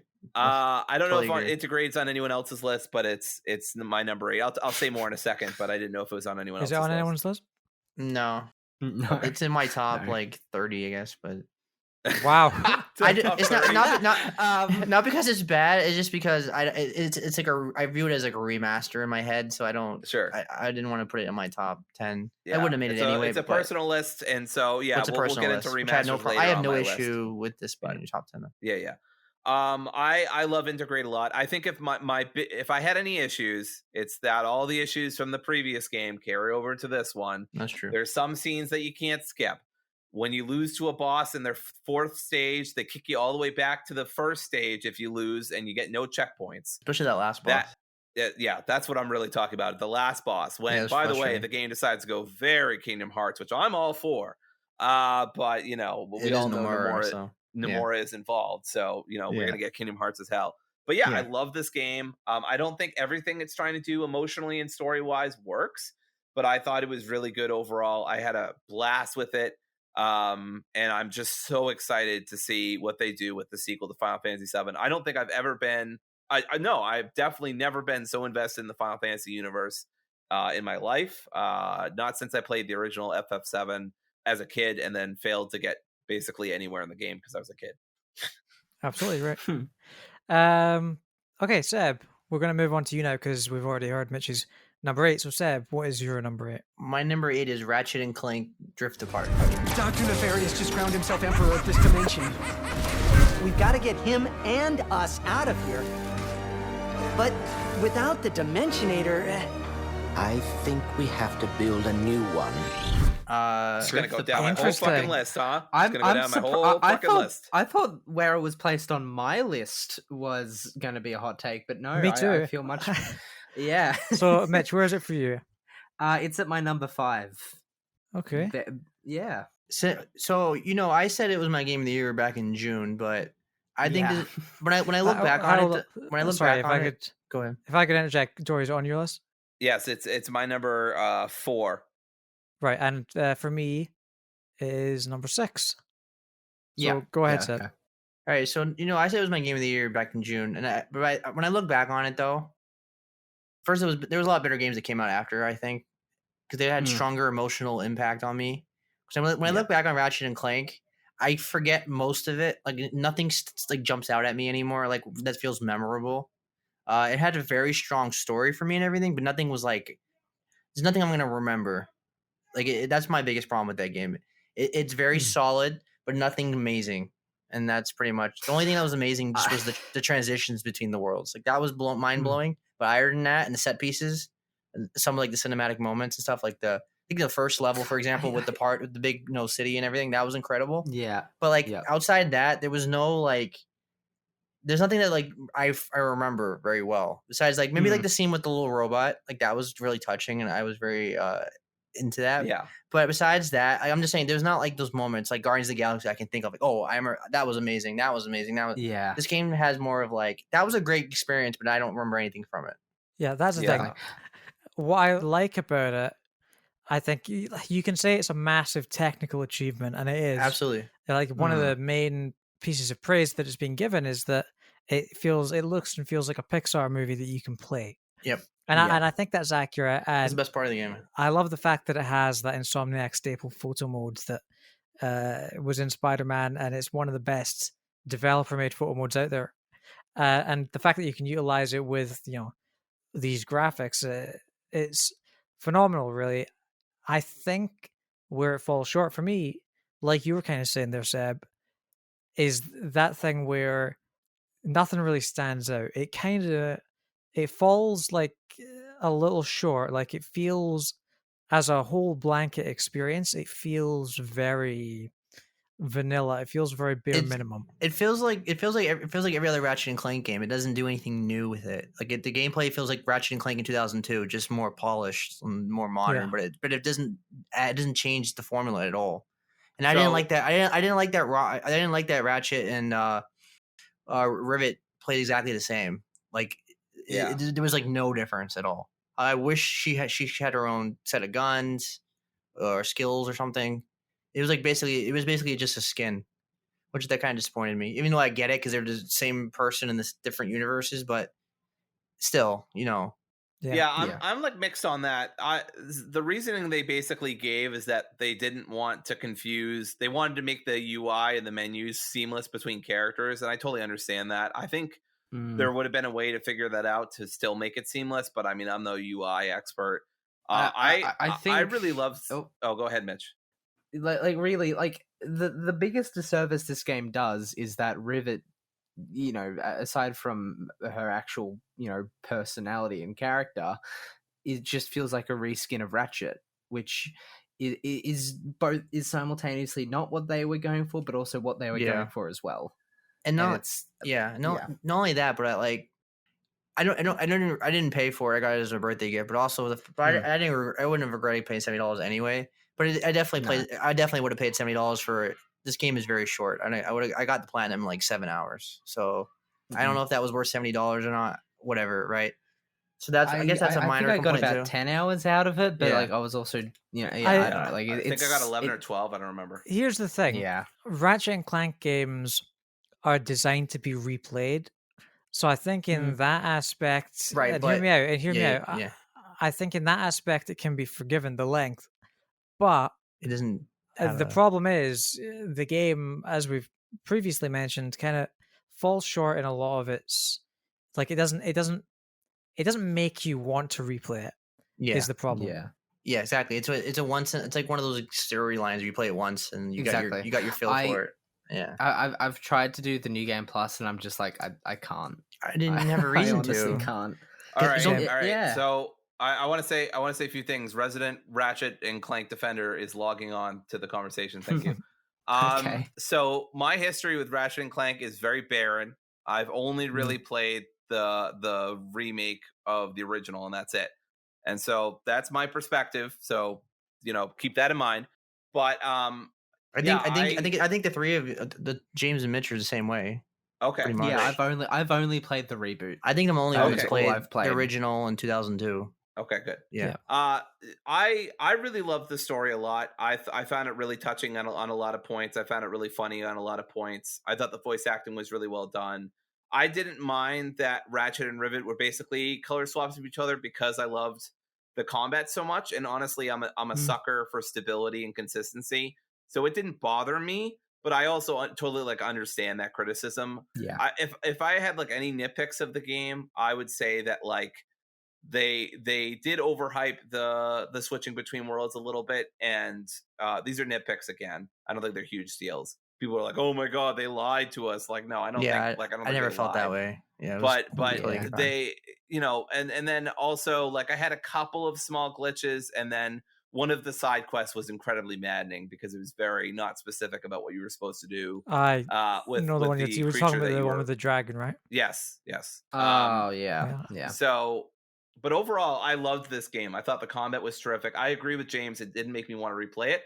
But I also almost never want to replay video games, so I that's not a thing. Yeah, I'm the same way. I usually don't like replaying here. Yeah, I mean, I think that overall, this game is really, really well paced. I felt like I got about 10 or 11 hours out of it. I was looking at all my times over the year recently because I was curious about Forgotten City, and then I just started going down the list.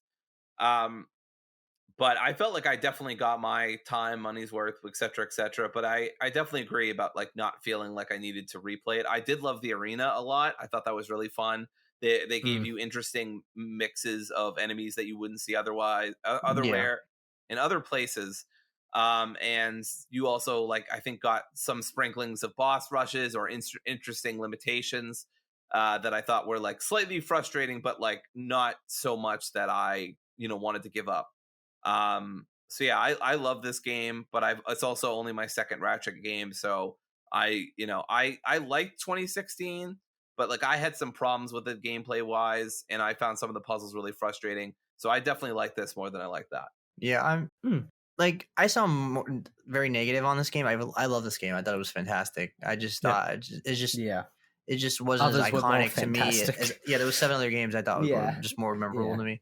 Absolutely, But, I'm right there with you. Just to be the positives though, like this felt like a next gen game. I was really incredible. I was blown away by the visuals. Like right from the beginning, I was just like, wow, this is why I have a PS5. Like I was really happy. Like Insomniac is just on their A game right now. The game, like I said, I wasn't crazy about the Rivet and Ratchet being the same, but it didn't like bother me. Like, oh, I hate this. Like, it wasn't that big of a deal. It's more of a nitpick than anything. Because the gameplay overall was fun. Like, I had no issues with the gameplay really. I loved a lot of the weapons, especially the Topiary gun. Topiary is one of my favorites. Yeah, exactly. And like I had the worlds were cool. The environment, they were all different. They were unique. I had no issue with any of that. It was just. Like I just wish this game was like maybe like 2 hours longer. Maybe just like I had a little extra more to it. I think, yeah. But I want to say that the trophy list was really great. I thought like that's how I want most video game trophy lists to be, where you experience 100% of the game and get and you mean because I hate when they tack on like extra shit. Like this was a perfect trophy list where you get like 100% of the game, experience everything, and you get a nice platinum at the end. So I really like that. One of my trophies was bugged, where you have to kill the 5 Grunthors. My trophy's bugged, so I don't think I'll be able to ever get the platinum, which really sucks. You can get that. It might be bugged, but let's just do a new game. I would. It bothers shit at me if you don't. If that happened to me, I would definitely. Are we ready to move on? Yeah. Let's move on. Perhaps. Great. Yeah, let's move on. Ratchet and Clank, really, really good. Yeah, really good. The final number 8, my number 8, Sable. Come into me, show us the way. I'm caught between the wind and parts of the unknown. Who saw it come? That's a surprise. Is this on anyone else's list? No. No, I prefer my game stable and glitch free. No, I'm kidding. Great. I'm joking. I know Seb has played it. Has anyone else played it? Ooh, Sable okay, instead that of one. Sable? Anybody? No? Okay. All right. No. Trying tour. So yeah, listen, Sable for a long time actually Sable was in my bottom half of my top 20. It wasn't on this list, but I think the more time has gone on, the more I sort of think about Sable and think, wow, that was like a really enjoyable experience. It really was. And yeah, so it's kind of lower on my list. It's number 8 because it didn't blow me away. But what I think it did really well for me personally was it took that Breath of the Wild style of gameplay of going around an open world, very like a relaxed open world, open spaces, no enemies or anything to fight, and just exploring, just like seeing a thing over there in the distance and thinking, I wonder what that is. I'm going to go over there. There's no waypoint telling me to go over there. There's nothing saying I need to go over there for some objective. They just looks interesting. I bet there's something interesting over there. I'm going to go and have a look. And I think when I played Breath of the Wild, it didn't click with me because the world was just so big and there was so much of that it was overwhelming. With this, it does the same thing on a much smaller scale. And I think that's what I needed to sort of click with that formula. And it was like a really unique experience this year, I think. A really relaxing experience, which is probably what I needed in between all the shooting and, it's like, and everything else. It's like Death Stranding, where it's like a nice like chill game where you can just like explore a world and listen to nice music. Yeah, Like, absolutely. that pretty much sums up the whole game, I would say. And it helps as well that the bike that you get, the mechanic for like driving this bike or this glider, I should say, is really satisfying. Right. It's just a really relaxing experience, top to bottom. I wasn't as hot on it. I was kind of bored, honestly, but I totally respect the choice, honestly. Like, I respect. I see why someone would really like it. I know the critics weren't too hot on it, but oh, sorry. No, you're good. I will say I've seen some screenshots. The game looks gorgeous, and I've heard some of the music by Japanese Breakfast that they played on the Min-Max show. Thought that was really good. I need to. That's the thing. Before I forget, the soundtrack is phenomenal by Japanese Breakfast, of course. The title song is the standout. It's, I think, one of the only lyrical songs in the game. Go and listen to it. I think it's the main theme. If you haven't listened to it, go and listen to it. It's gorgeous. Did the soundtrack get nominated for best soundtrack? I don't remember. Because I feel like they did a poor choice with they didn't really put effort into that category at all. Yeah, that's a way deserving. Absolutely, that deserves its own. The like, Game montage. Awards would never short awards that are actually really important. They would never do that. But yeah, listen, it's one of the best soundtracks of the year. Absolutely, I respect the indie choice. It really just contributes once again to that feeling of relaxation and just a nice experience that you can just play on an afternoon and just explore, just have a good time. Yep. And don't think we get enough games like that. I think that's a really unique and special experience. Okay, so now we're up to number 7. So obviously we've already heard Dory's number 7. We've heard most of Dory's at this point, I'm afraid. I'm so mainstream. I'm sorry, which everybody. was Scarlet Nexus. Would you play any indies? Damn it. Mitch, what is your number 7? My number 7 is, let me pull up my information, Back 4 Blood.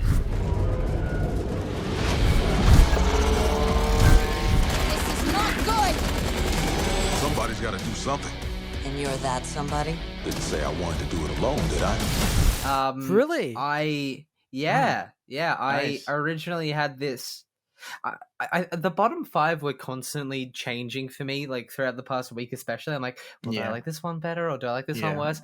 I put Back 4 Blood here because I think, like I mean, you and I have been playing through it, James. Like we're very close to the end of this stage, and when the gameplay works, like when we're in that happy medium of it being really tense and really full on, but still us having enough power that we don't feel like we're being absolutely shit on, that's when this game is at its best, I reckon. The gunplay is like fantastic, the gameplay is fantastic, but I think the game just needs a few crucial balance tweaks. It's like this is on. I've only played on Recruit, mind you. Like I'm not even mentioning Veteran or Nightmare or whatever the higher difficulties are called. I think it just needs a few more balance tweaks to make it all gel just that much more. Yeah. You go. Sorry, real quick. Does anyone else have this on the list? I'm guessing no. No. It didn't make my list either. It made It made my top 20, but not my top 10. Likewise, it didn't make my top 10. I think just because it's a lot of fun, but it also feels repetitive at times. What it does, I think, really well for me is, as someone who never liked Left 4 Dead and was always a little bit sad about not being able to get in on the hype of Left 4 Dead, it gave me an entry point into that style of game. Definitely. That made it enjoyable for me. I think the for better or worse, I think the card system is probably one of the better things about this game. That I think. I know, surprisingly, yeah. Like I think it really takes a good while for you to get up, like complete enough supply lines to get actual good cards to actually craft a deck around. Like I think last time we were playing, I was testing out a shotgun build that I had made, where like every shotgun pellet that I shot, I'd get temporary health back, and like that worked out for me great, and I'm excited to find out like what'll work better next time. But I think like I was saying it to you when we were playing, James. I think this is like one of those games where it's like I kind of want a microtransaction store. Damn it! Like there's cosmetics there, but it's like I don't think I have. This is like one of the very rare occasions where it's like I don't think I have the patience to grind them out, and none of the cosmetics look that good anyways. You are the problem, Mitch. You are the problem. When I know, when the people come to know. my door and they're saying what gamers should I go after, I will say I will point to Mitchell O'Brien in Australia. Yeah, that well, and that's they will the say thing, I right? will not go to Australia. It is the Dark Souls of continents. That's the thing. Okay, the progression, like. There's so many cool skins, like you said. There's so many cool weapon skins, cool character skins that I want to unlock. But in order to unlock them on the back end, in order to unlock them, they ask you to like replay the game a ton of times, and like it's fun, but I don't think I have it in me to replay it unless I had a group of friends who was dedicated to playing it all the time. That, and I don't think the player base is just there at the moment, right? Because another like you can't find a match. That's another thing that soured me on it is like the fact that they don't let you play by yourself, and you can't find a match. I mean, it also hurts that the AI for the bots is complete arse as well. Yeah. Like I think for like the early chapters it's manageable, but like I can't imagine doing like Act 3 or any of the finales with bots on, because that would just be like all but useless. Yeah. You know, like even when it's just you and me playing, we have two bots by our side, James. Like we'd be like stuck or like, you know, in need of like assistance or reviving or something. They'd just be standing there. Yeah. They'd just be standing there shooting, doing nothing. And then like after about like 15 seconds, like, oh well, I suppose I might slowly make my way over to you. It's like that's no. Yeah, it definitely feels like AI in that game hasn't progressed since Left 4 Dead. No, and I think the even worse now is that they've got paid DLC for more story content, which I think is the wrong way to go. Like even you know, if one person in your party has it, then everyone can play it. No, like that's just not that's. And the other thing as well the is season pass model is dead model. It's completely irrelevant and stupid. Definitely, and the other thing, of course, is no mod support. And if you think about like how big one, if you think about how important mods have been to the survival of the Left 4 Dead series, it's bewildering that this game wouldn't, the spiritual successor to Left 4 Dead, wouldn't have mod support. It's just one of those decisions. You could argue that it's so questionable. You could argue that it's not a spiritual successor because part of the spirit of Left 4 Dead is the mods. Exactly. You know, and like whenever I see gameplay and stuff of Left 4 Dead now, it has mods in it. Whether it be like the Nick Cage flashlight or Shrek or like Thompson Tank Engine or whatever. I'm not going to enjoy Back 4 Blood in 5 years' time unless I can shoot a bunch of Teletubbies. I'm just not. Yeah, definitely. All right, so we're clipping that, right? Everyone agrees we're clipping that. Yeah. But that's Back 4 Blood. I don't know. Yeah, that's Back 4 Blood. That's Back 4 Blood. Well, we've already heard Seb's number 7. It's also Scarlet Nexus. So let's move on to my number 7, which is Before Your Eyes. Every time you blink, you're going to jump forward in time. Could be a second. Ooh, that's good. Could be 5 years. But that's enough for me. Now, I think Dory's the only other person here who's played. For audio listeners, Dory just went right up to the camera. What platform is it on? PC. It's on PC exclusively. The reason it's on PC exclusively is because it has the way it works is I think I know this game. You blink. You talked about that one. You control it by blinking. So every time you blink, it moves to the next scene. And it creates these really, such this interesting dynamic because the whole game's themes, like it has themes about the importance of time and how valuable like the limited time we have is, and I think it's one of those great cases where it's a game that reinforces its narrative so strongly through its gameplay. because you have these scenes and you want to see the scene out. You want to see how the scene goes and how it ends. But to do that, you have to like hold back from blinking, which is really, really difficult. So, you've got these scenes that you want to see the end of, but you can't. And it like reinforces that thing about like, how fleeting time is. And besides that, I think the story in itself is really beautiful and really well told and really sad. Yeah. And I think it's so special. And honestly, it was such a toss up between putting this before or after Ratchet and Clank. And the reason I put it after is just because it's so short. So it is about 2 hours long. And I think that's perfect. I don't think it should have been any longer, but I just think agreed. Because it's so short, it's like there wasn't much experience there. But what little experience there was absolutely beautiful. And like Dory, you only just finished it a few hours ago. I only just finished it right before we started doing this podcast. This was the toss up for me between this and Forgotten City.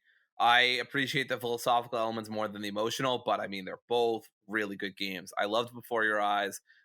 Probably my favorite part about appreciating the time you have on this planet is the little part where they talk about not doing a 4-hour podcast on the games of the year. I thought that was really strange how specific that was.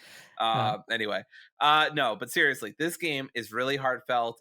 It's only like $5 on Steam. Get it now. It's incredible for the price that it is. I know like time and money and all that stuff, but like it's incredible for the price it is now, no matter how much value you put on 2 hours of your time. Honestly, I think I beat it in a little under, but yeah, I mean, it's not a huge time investment is the other thing. It's not at all. And the amount of good stuff you get for that, I definitely teared up like once or twice. I was like, oh, damn it. I don't want to be a cliche about this game. But yeah, it definitely got me going a couple times. I just think it's beautifully done. It's very well told, very well crafted. There's a couple twists that are really, really good. I just think this game overall is such a triumph in interesting game mechanics. And I'd recommend anybody to go and play it. Again, it's barely $5 on Steam right now. It's only an hour and a half, 2 hours. You can knock out in a day, no problem. I did it right before this podcast. Maybe don't do that.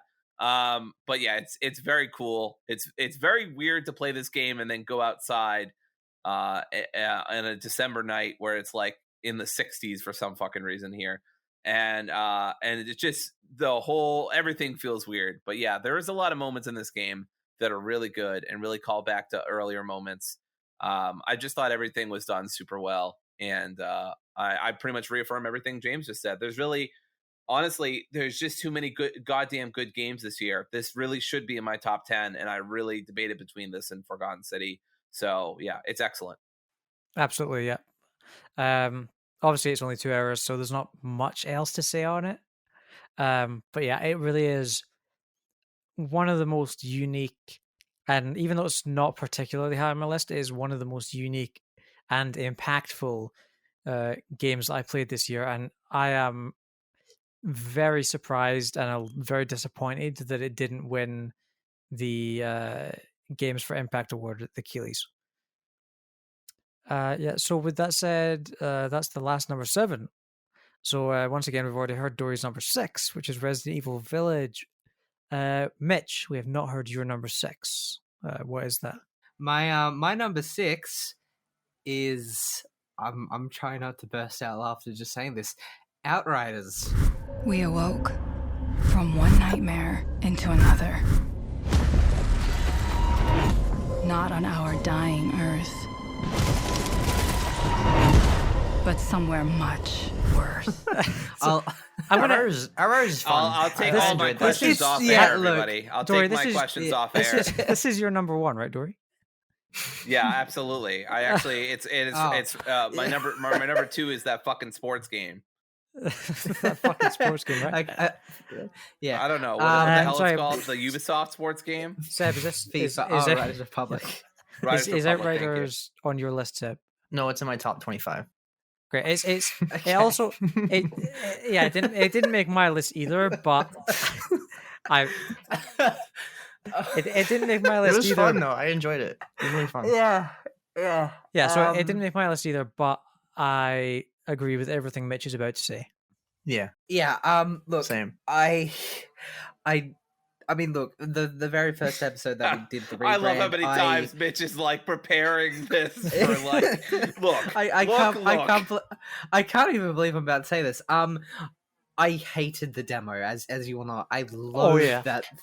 I hated the demo. Yeah. The opening hour of this game is one of the worst things I've ever played, and it should not have been shipped. That line is iconic. It's like a top 10 moment of the year. The best.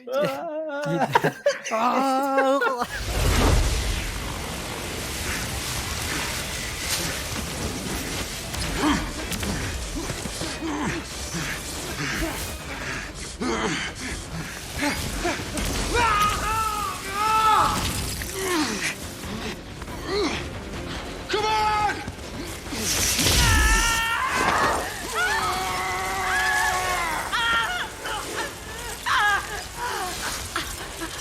Help me.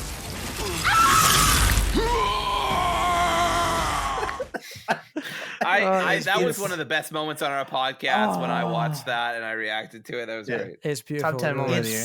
It's truly awful. I have no idea who in their right mind for it. Hey, for our first impression of like our first big game in a bunch of years, let's have that be the opening. Here's the thing, Mitch. Right? Not to hijack your number 6, but that's the thing that I really enjoyed about the game, besides the gameplay, which we'll get into, is like how goofy and like how ridiculous the story is. That it's so bad, so unbelievably bad that it's really fucking good. You know, I with any game release, usually I still try to pay attention to the story. I'm like, I watch the cutscenes, have my attention on the screen. I couldn't do that with this game. I was literally every time a cutscene played, I'm like, okay, yep, gonna go on my phone now. You know, I did this and that. I could not pay attention to the story in this game. It is just that bad. Just to illustrate how bad the story is, can I? I know we said no spoilers, but does anyone mind if I spoil a plot point from the end of the game? James, just do it. No one cares. I haven't been the game yet, so like I think I've just done. I haven't, like, I'm up to the final Mitch has done this like 3 times, Seb. 3 of the games, 2 or 3 of the games so far, he hasn't even fucking beaten. Yeah. Listen, this is your top 6. I know. I'm up to the very end. It's not really a game where you follow the story, so I don't think it matters too much if I spoil the story. I think the story was kind of trash, honestly. The gameplay was amazing, and the story was trash. It's trash. Just to illustrate, I'm gonna say, if anyone really cares about the story for Outriders for whatever reason, block your ears now for about 30 seconds. But the most beautiful thing, right? At the end of the game, you know, some of the characters are trapped. They don't know how they're going to make out of this building that's on fire or whatever. Another character bursts through the wall with a truck, opens the door, and just says, "I'm not losing any more friends today." and that person's name was Sora. It's just the most cliche action movie bullshit, and I love it so much. The thing is, like, the story, like, certain key characters literally just become villains for no reason at all. Like I mean, look, part of it is also due to the fact that I wasn't paying attention to the story, but it's like literally within the span of a cutscene, it's like, oh, I'm a bad guy now, and then it's like, what? When did this happen? But yeah, I gotta say, Mitch, talking about really bad. Talking about this now, I kind of regret not having it on my list. All right. Listen, we need to talk about the gameplay. We need to talk about the gameplay. Yes, the gameplay is terrific. Yeah, gameplay's amazing. Once you actually get some decent weapons and get some decent abilities, the gameplay shines. I originally, in my first playthrough, I played the Devastator class, which now I recognize as a mistake because I don't like any of the abilities. But I'm playing the Trickster, I believe it is.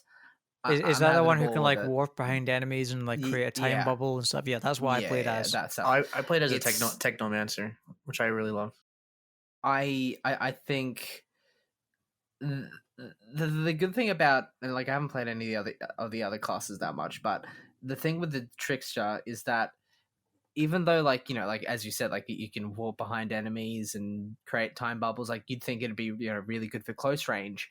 They still have abilities that allow you to do it at long range, like really well. Like I briefly toyed around with a build where like you have this ability where well, first of all you can like sort of increase like the damage for your weapons like with the ammo and stuff, and then you can like essentially just like create a decoy for your character or something, so you can like teleport back there if something happens. Like I went from doing like a shotgun sub SMG type build to, with those new abilities, going like like long range with a sniper and like an assault rifle, stuff like that.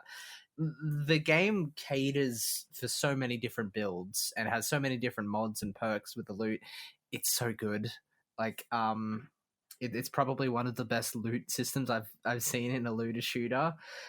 But at the end of the day, I think the mission design's pretty uninspired. Like it's just shoot enemies, move on to the next area where you shoot enemies, which I don't necessarily have a problem with because the combat is so good, but it's it's definitely a flaw there.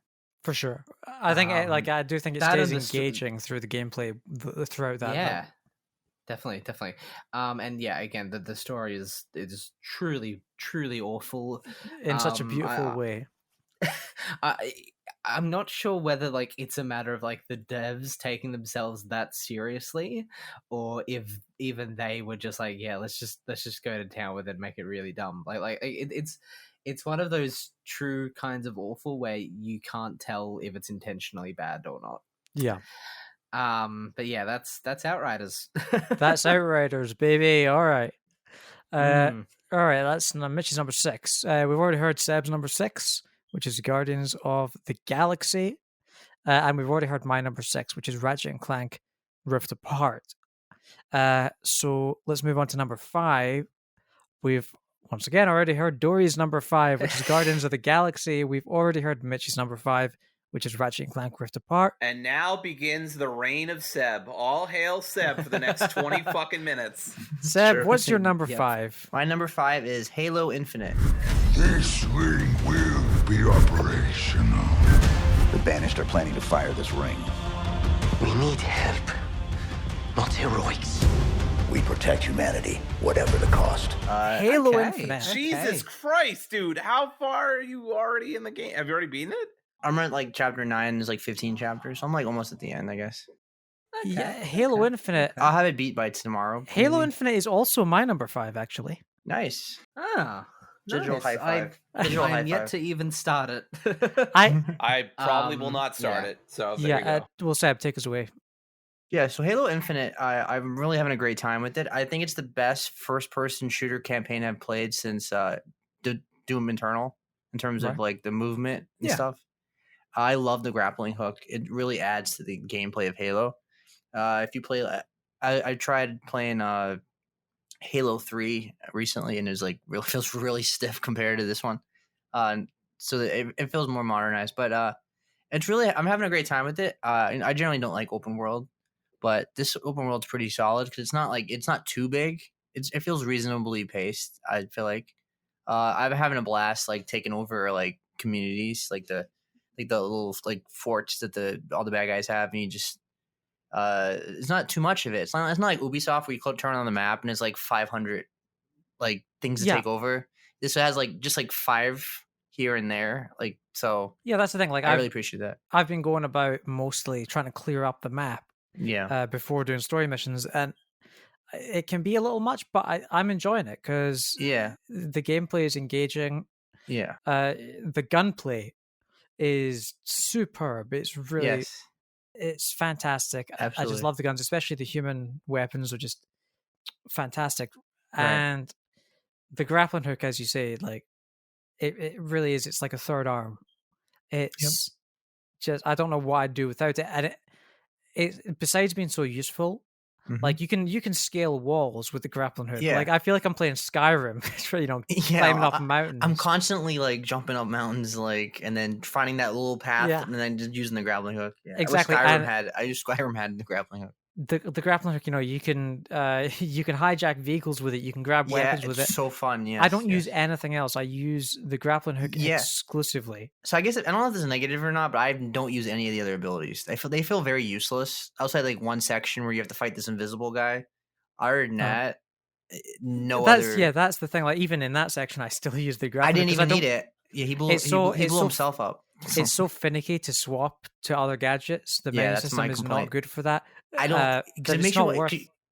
Sorry. Because you have to click the bottom or like right button to do it, and then like left to move it or something. It's very confusing. It's this little icon in the bottom of the screen you can barely read. Yeah, I don't like it. So it's just not worth swapping to anything else. And the thing I love about the grappling hook as well is, if you've ever played Titanfall 2 or Apex Legends, it operates the exact same as the grappling hook in those games. Like it feels the exact same. The physics feel the exact same. And if you've played those games, you know how damn satisfying the grappling hook is. Right. I was going to say, I actually think that the Halo, from what I've played of it, like the Halo Infinite grappling hook feels better than the one in Titanfall, just because in Titanfall, your character itself feels like less weighty and like you're kind of just being dangled and pulled towards a point, whereas in Halo Infinite, like you can feel your character's weight and it's like it's a strong grapple. I'm not really sure how to describe it, but I think all in all, I think that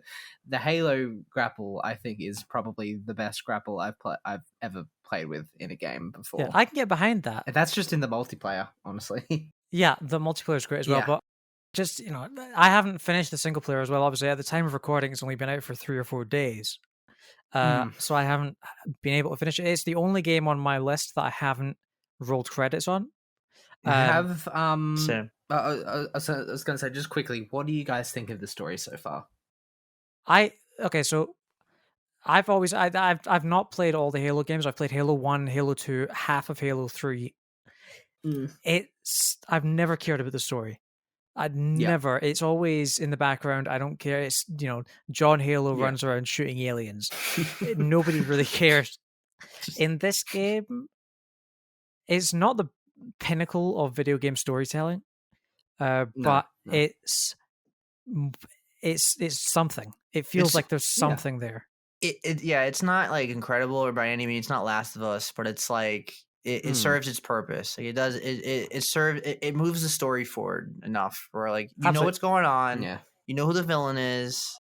It moves everything forward, and it's nothing like outstanding. It's just like it's just there, but it's like it's okay. Yeah. Like you don't feel any negative or positive. It's just like okay. The dialogue feels really badly written at some points. At a lot of points, actually, it has a lot of jokes thrown in there, and none of them have made me laugh yet, personally. Yeah, so that's the thing. And the other thing is, there are some whenever they try and get emotional. Especially with the pilot character. Yeah, I think anytime he's gotten emotional, it's felt really badly written and flat and just has not landed for me at all. I don't care for that character at all. Like especially when they introduce like his family, like it's like the very beginning. Like I didn't feel any emotional connection. So like his character falls a little flat. I think the character moments, the emotional moments with Master Chief, those surprisingly, considering you can't see his face, those hit way better for me. Cortana, like all the Cortana stuff. Yeah, Cortana Light. Or no, you're actually talking about Cortana. Yeah, Cortana. Okay, yeah, because I think Cortana Light, the stand-in AI that you get in this game that's not Cortana. She had, I think her and Master Chief have a good chemistry building up, and like there are some great emotional moments between there, and there's some really great, at the point of the story that I'm at, some really nice seeds have been planted for like, okay, this is like the emotional toll that the events have on Master Chief and on these characters, right? And I think it could go somewhere really interesting, and based on what people who have finished the game have said, it will go somewhere really interesting. No, if I have some complaints, it's very challenging on normal. Are you playing on normal? I'm playing on normal. Like you get swarmed like way too much. Like the people just thing straight is, up ran at you. It's ridiculous. I wouldn't say that it's challenging. What I would say is there are some large difficulty spikes. That's what I mean. There's huge spikes. Like there's like you just get swarmed. Like they straight up run at you in every direction. You just your shield goes down so fast that you constantly die. Like I've always had this problem in Halo. Is that I've always found the Halo have really ridiculous difficulty spikes in the campaign. Like you just get absolutely swarmed by the AI. They give you no break at all. You don't get time to breathe.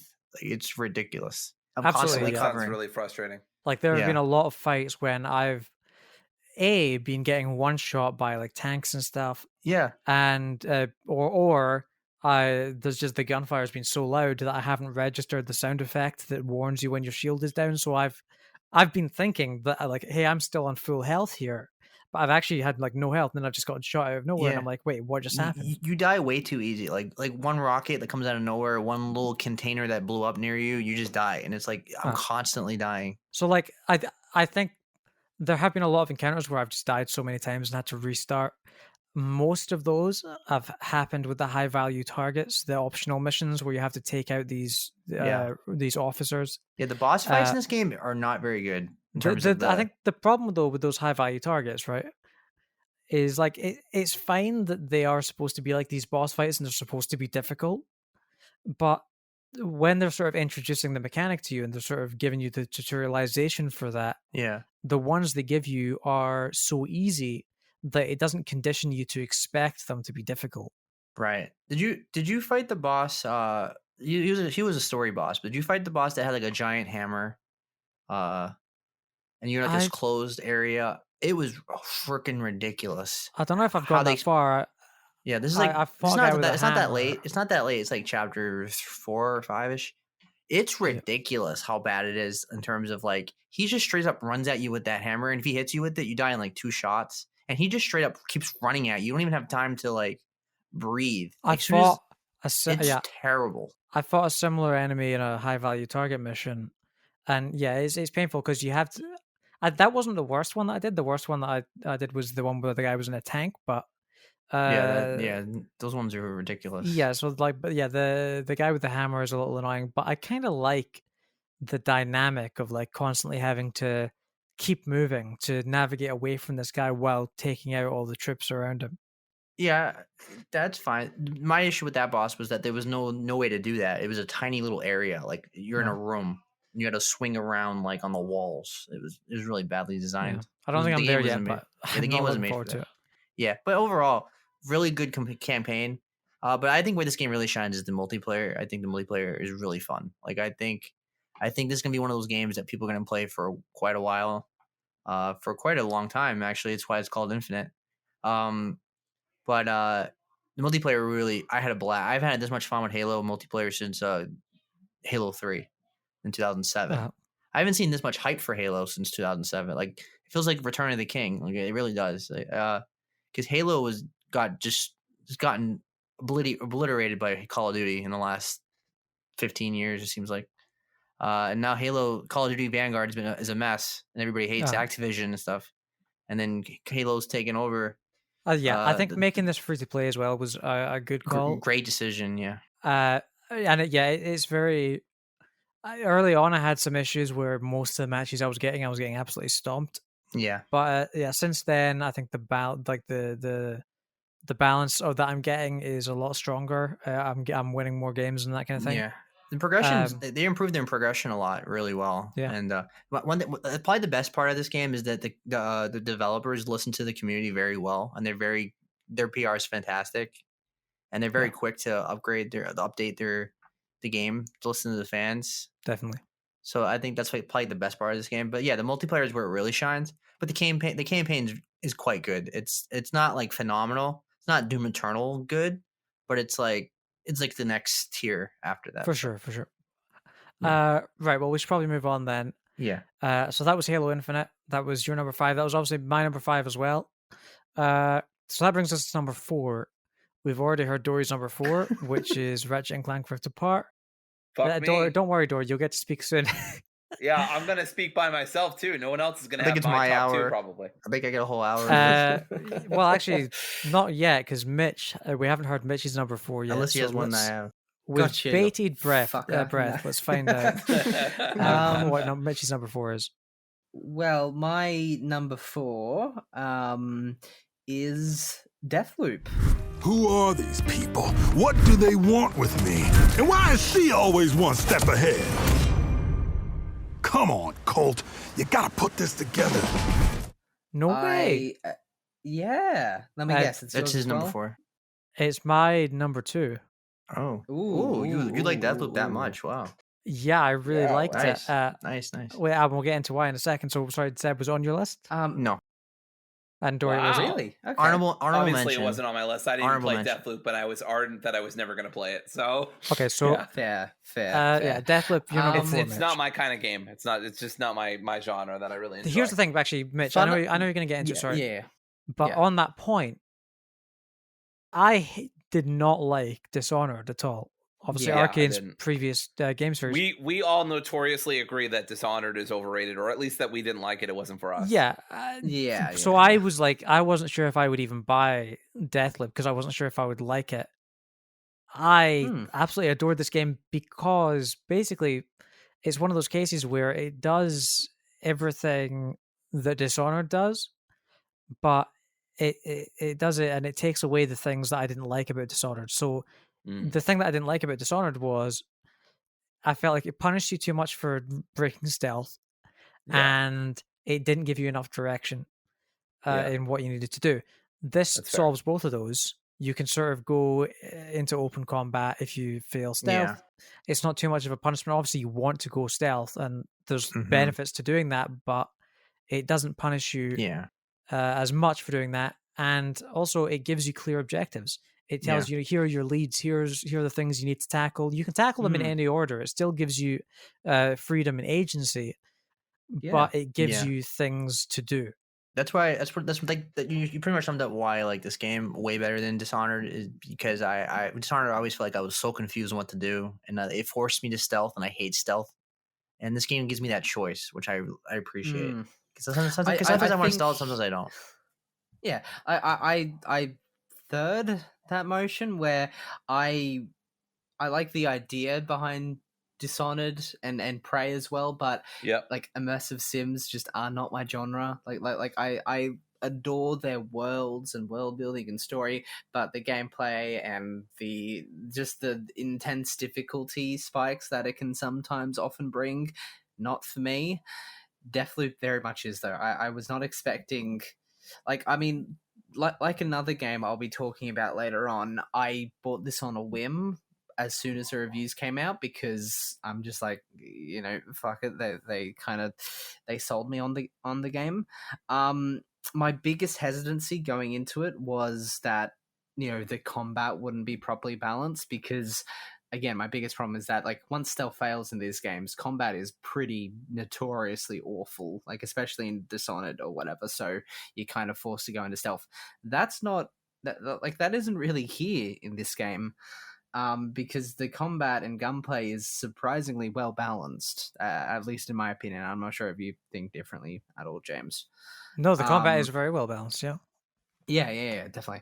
And I think like there's often like some missions where I'm just like, I honestly think like going the loud option would be the better idea because it's just so much easier. Not to mention the game's surprisingly forgiving. Like it gives you 3 lives before it sort of boots you out of the level permanently, and I think that's only happened to me like once, maybe twice, because I was just being like super reckless for no reason. And yeah, like the game gives you a surprising amount of direction for what to do and when to do it, and I don't know how to describe it. Like it has the main plot, and then you've got these side missions or side leads if you want to tackle them to get different upgrades and abilities and weapons and stuff. Overall, it's a blast. I recently only just got into playing as Juliana, which I think that doesn't change the game, but it's so much fun, and I'm so bummed that I didn't get onto it earlier. Because I mean, mainly just because it allows you to unlock different skins for each of the characters, which, you know, paired with the art style is freaking fantastic. But yeah, I didn't expect to like this game as much as I did. You touch on the Juliana thing, so you can play as Juliana and invade other people's games. Yeah, that is, I don't know if I'd call it a criticism, but the one thing that frustrated me above all else with this game, like my blood was boiling. Boiling. We actually had to rush into the hospital. We were like, James, this is a serious condition. Let me first off say, when somebody invades you, Juliana, and kills you, which only happened to me a couple times, to be fair, because I'm good at video games. When somebody invades as Juliana and kills you, it's the most frustrating thing, because you're there in that place with a task, and if you don't complete that task, you move on to the next part of the day, and you have to wait until the next day to go back and do that task, because that task is only available in that place at that time of day. So when somebody invades your game as Juliana and kills you, it pretty much ruins the goals that you'd set out to achieve. I'm surprised that you actually kept the online like thing on while you were playing as Colt, because I turned that off mainly just because, like, without it you couldn't actually pause the game. Yeah. So that was I just had that off. That was frustrating. But sorry, that because I've got to say, the reason I didn't turn it off was because I've said how frustrating it is when you get killed when someone invades you as Juliana. When somebody invades you as Juliana, and it happens a lot, by the way. It's people invade you all the time. When somebody invades your game as Juliana, and you outsmart them, like I'll give you an example. A couple times, somebody invaded me as Juliana. So when somebody invades as Juliana, just to set up context, you have to go and hack a satellite thing, a jammer or something, a jammer to unlock your tunnels so that you can escape the level. So a lot of the time when somebody invades your game, they'll go and camp out there because they know you have to go there. So they'll go there and wait for you to set up traps and stuff. A couple times what I did was I got there before they did. I ran there as soon as they invaded, and I hacked the turrets that were set up around the perimeter already by the game designers or whatever. And both times it just took them out without me having to do anything. And it's the most satisfying feeling like of the whole year when you outsmart another player in Deathloop. The same thing applies to the visionaries, they're called, when you manage to get like a really interesting and fun tactic to kill the visionaries. Like sometimes it's just as anticlimactic as just sneaking into the room they're in and just sort of stabbing them in the back, but like sometimes for certain visionaries at certain times there's like some like really fun and interesting ways to kind of lure them out. Like I remember for one of them, like you're at this like sort of party setting or whatever, and one of the ways you can kill them or at least draw them out is you have to essentially like you have like this DJ set and you have to like switch it or like switch all these settings so it's like their favorite song that only they'll dance to. So you have to like sort of find. So essentially what I did is I explored the entire area and I found in the corner of this one room there was another DJ set with like a preset sort of amount of like sort of keys or settings. So I'm like, oh, okay. So I put them into the DJ board. Then all of a sudden this one visionary just started like ab crunching and dancing in the middle of the dance floor. So I'm like, oh, okay, must be him. Just shot him in the head and then ran away. Like it's moments like that hilarious. The thing as well about like that particular kill, obviously it's a party. The room was full of other people who will attack you. There's an ability called Nexus that links enemies together. So what happens to one of them happens to all of them. So if you have the appropriate upgrades, you can link everyone in the room together. And as soon as you execute one, they all fall down. And that is so satisfying. It's so good. Before we round out... Sorry, continue, please. No, I was just going to mention... So Jason Kelly, I think his name Right, is, who this is played what I was Colt, getting onto. absolutely snubbed. You know, Oh, absolutely. I don't, absolutely snubbed. Yeah, like it needs to be said. The writing and the performances in this game are just absolutely outstanding. Utterly fantastic. Utterly Yeah. fantastic. Like the dialogue between Colt and Juliana throughout the game is superb. Like it's constantly funny, constantly making me laugh, and just part like a lot of that is down to the writing, but I think most of it is down to the delivery. Oh, 100%. Like we played like the opening hour or so for gameplay reel, and we like Marvel and I were just laughing our asses off at all the dialogue in like the early sections of the game, and it continues to grow and get better as the game goes on. I think like both him and Juliana are just so pitch perfectly acted and written. Like their comedic timing is perfect. I can't really say much else. But yeah, like Lady D wasn't that good, people. I'm sorry. I know, right? And it needs to be said, the dialogue and just the humor of it is actually, I think, probably what shifted it to number 2 on my list. It might have been a little lower if not for that. But yeah, it's so strong. Yeah. Like just to sort of illustrate the power that it has, like how good it is that it's managed to shift it up to number 2 on my list.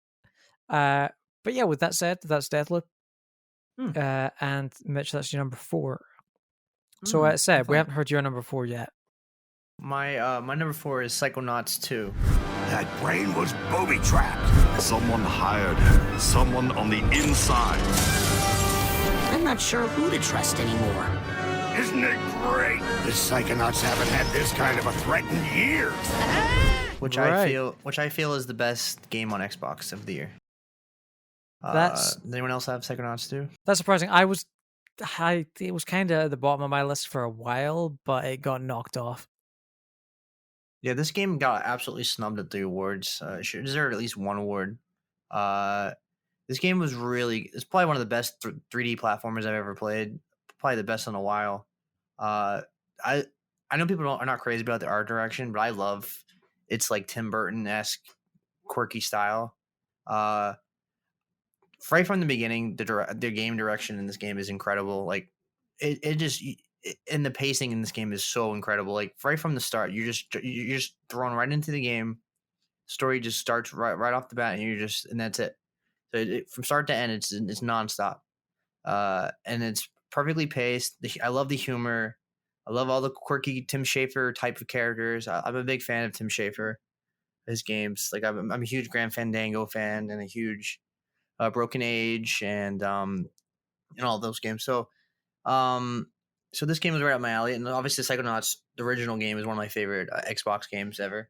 So naturally, I was gonna like this game too. But it's just so well done, and I feel like if not for It Takes Two, I think this game has the best game direction period this year. Yeah, it's just incredible, and especially playing on a Series X because it's optimized for a Series X compared to like a Series S or a PC. Yeah, it really adds it's like playing a different game. Like they really optimized this game for the Series X, and it's absolutely incredible. I think it's the best 3D platformer I've played in a long time. It takes me back to like the Banjo-Kazooie Mario 64 days. I know. I definitely agree with everything you just said. I think the reason it didn't make the cut for me is, and you'll probably disagree with this. Well, first off, I don't think it was as strong a platformer as It Takes Two, even though it was a fantastic platformer. Mm-hmm. And I think secondly, the reason it was shoved off my list, even though I enjoyed it a lot, it's just the fact that I think it suffers from the same issue as Ratchet and Clank, where nothing really blew me away about it. It felt like I played the first game before playing this game because I wanted to get the full story, and it feels so similar to the first game. It uses most of the same mechanics, most of the same everything, and you could argue that that's not a bad thing. And sure, because the first game was so strong that why wouldn't you reuse all that stuff that worked so well? But I think for me, it didn't introduce enough new to make it an impact game. I didn't have that issue because I haven't played the first game since like 2005, but Right. whenever it came out. But yeah, I totally get that It Takes Two probably beat it out with the platforming and everything. But in terms of like memorable moments, I don't agree. Like there's certain moments like that scene. The one aspect with did you beat the game? Yeah. Yeah, the levels of like all the colors, like when you have to bring the band together, that was like incredible to me. Yeah, I thought the gameplay for that was really good. I hated the song at the end. I really hated the song. I really love the characters. They're just so quirky. It's so unique. It's just so different from everything else. I think that's what really I like about it. It's just so different. There's no other game that looks like that or has that same kind of humor to it overall from beginning to end. And so I always appreciate for that. To me, it's the best game Xbox has had, and I'm really excited to see their partnership with Microsoft that they own Double Fine. I think they can do incredible things now because it's such a great story for this little indie company on the verge of bankruptcy, having this monster hit for Game Pass, and now they can have all the financial stability to make any game they want now. I'm so happy because they were really struggling. Like this game had to get they had to go fund me to get this game going. You know what I mean? That's why it's on PlayStation. Sure. So but I really love this game. For sure. Well, with that said, that's Psychonauts 2. So that brings me to my number 4. This is the last game on my list that hasn't already been revealed. Any guesses? It's clearly gonna be Matrix Awakens on of course the 10-minute demo. Yes. No, it's actually Forza Horizon 5.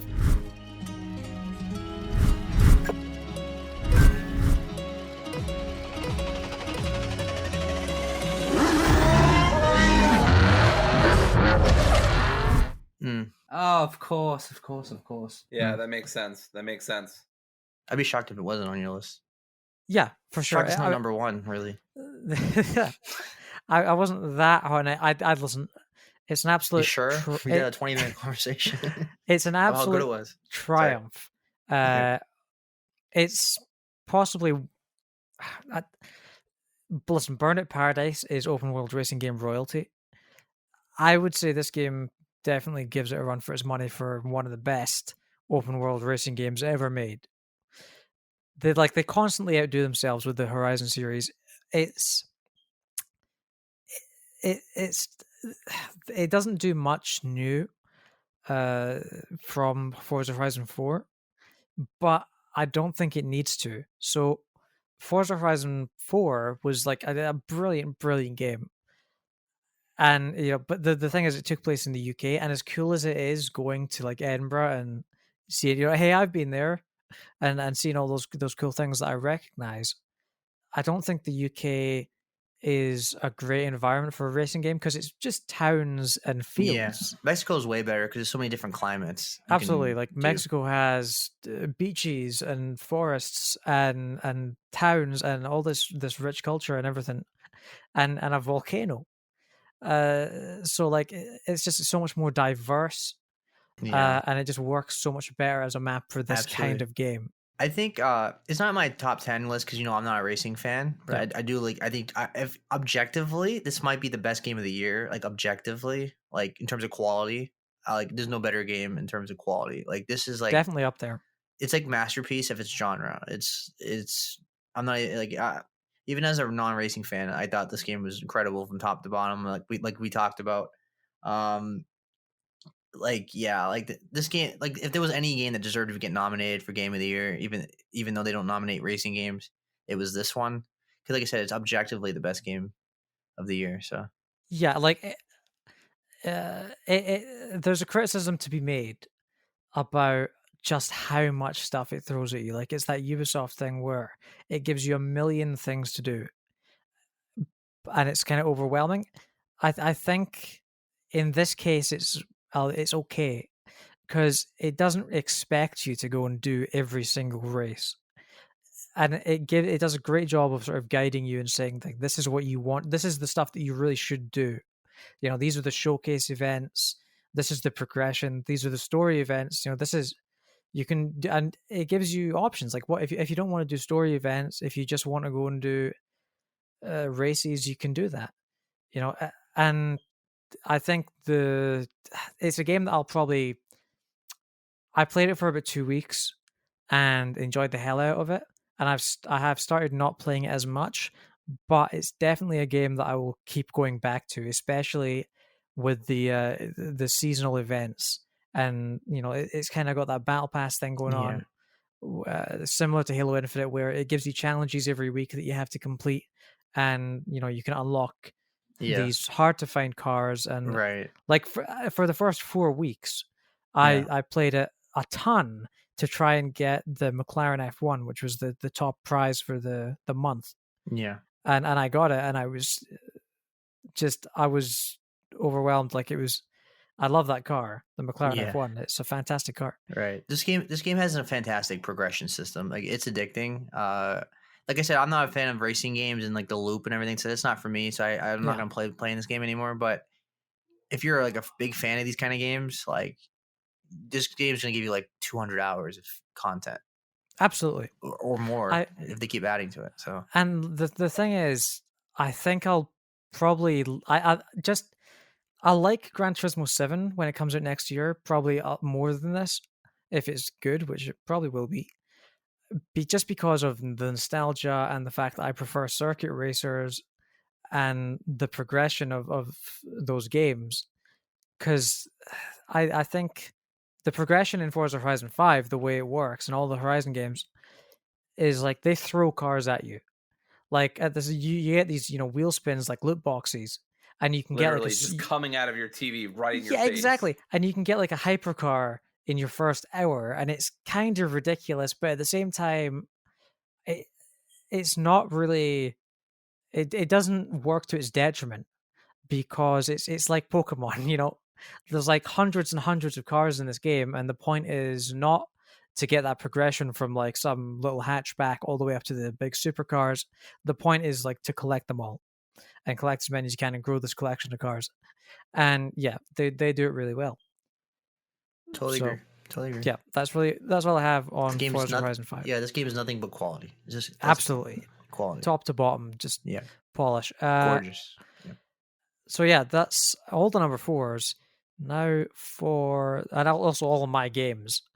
So I'll probably not be talking as much for the rest of the show here, but we're down to number 3. So Dory's number 3 was Life is Strange True Colors. Sorry, Dory, you'll get to talk next time, I promise. Mitch's number 3 was Guardians of the Galaxy. Oh, Lord. And Seb, I get to talk again. Yeah. So so this is my definitive top 3, and all 3 of these games could easily be my game of the year. They've switched positions multiple times. So this is my definitive favorite 3 games of the year by far. Okay. So this one is Tales of Arise. I found you at last. And I see you came along as well, Danon Witch. Winds of heaven, burst forth. I thought I had been doomed to a life of solitude. That doesn't mean I'm going to stop looking out for you. Not now, not ever. Tales of Arise was absolutely fantastic. It had better gameplay than Scarlet Nexus. It was that good. It was an action RPG, and it had better gameplay than Scarlet Nexus. And that's saying something, because Scarlet Nexus has amazing gameplay. The gameplay in this game is so addicting. It's so much fun to fight. Just even like the random like little wolf in the woods. It's so much fun that it's one of the funnest games I played to grind, because the gameplay is so much fun. But the storyline is really great. The animation's amazing. It has an anime look to it, but it's very stylized, and it's really different, which I really appreciated. It's kind of like Scarlet Nexus. It has like its own style. Not like, it's not futuristic. It's very fantasy. It's high fantasy like anime, but still, it's really great. Actually, no, it is a sci-fi story. There's planets and stuff. But either way, it is very anime with the plot. It's very anime. Yeah, The story, I was really into the story. I know some people have a lot of criticisms for the ending and stuff, but I liked it. I didn't love it. But I liked it. Yeah. But overall, it's one of those games. Because I said this before that JRPGs have that ability where you get emotionally attached to the cast the entire time, and you just and you go on a journey with them, and then when the game ends, you don't know what to do with yourself. You have like that moment where you're just like, now what? You know what I mean? And that was this game. 'Cause I'm not a huge Tales fan. I've only played the what's the one with Vesperia or something like that. You're more of a Knuckles guy. Yeah, and Knuckles. But so I'm not like super familiar with the series. So this was like kind of like my introduction to the series, and this was a fantastic like first time with the series. Yeah. So just to kind of confirm here, so Dory, Mitch, it hasn't snuck its way into your top 1 or 2? Not on your list? Nope. Yeah, I didn't expect it to. Okay, I don't think anyone has my 1 or 2 at this point. So I played the demo. It was so late in the year when I was considering this game that I don't think I was ever going to buy it because it was so long and I was never going to. I thought long. it was. It's not depends. I on thought you. it was a turn-based JRPG for the longest time, and so by the time you corrected me on it, I was like, "Oh, but it's like 50 hours. There's no way I'm playing." It's really not. I beat it like 20 something, 30 hours maybe. Oh, it's not really? too bad. But I didn't do maybe I'll every check like it out side then. quest. These So games easily like 70 hours. You do that. Yeah, the thing is, I played the demo, and besides realizing it wasn't for me, like everything was great, right? But it maybe wasn't for me just because those little JRPG-isms. There is a lot of that. As I mentioned earlier, there's a lot of dialogue and like text boxes. Yeah, like text boxes and there's a lot of that. going into a separate area whenever combat starts and that kind of thing. Yeah. That just takes me away from the experience. Yeah. But I will say, it's gorgeous. Yep. It looks just phenomenal. I love the art style. It's so unique and it shines. It really does. Yeah. I know. Yeah, I respect that for sure. Like it's like me and Forza. Like, it's quality, but it's not my genre, but it's quality. For I think Dory would absolutely love this game when if she can find the time to play it. Like play it like when it's like a slow what's time. It on again? Is it just it's on Switch? PS. It's not. No, it's on Switch. I don't. It might be, but I played it on PS5. Oh. It's. Okay. It looks I played on PS5 then.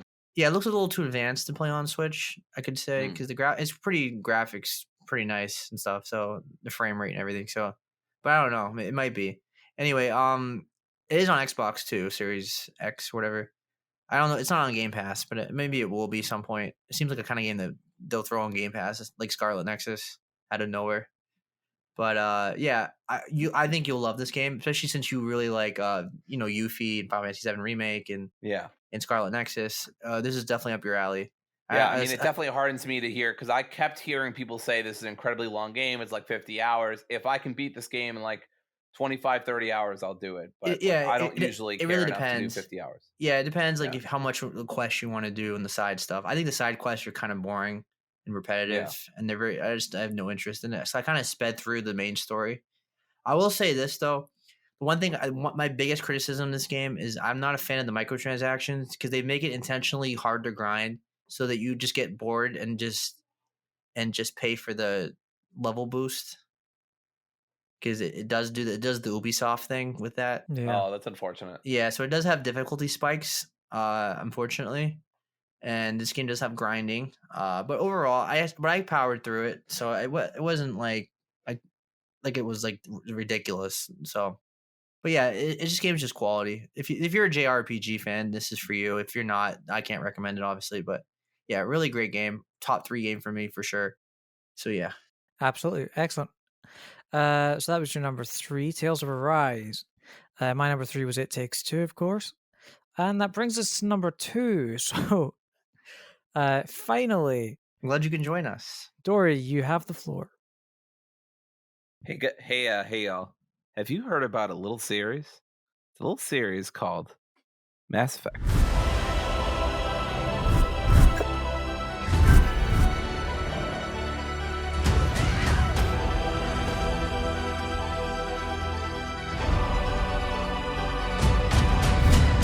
No, what's that? No, I have no idea. I know that it's a remaster. I know I'm a dirty scumbag, and remaster is not only on my list, but it's number 2. I don't care. It's fucking Mass Effect.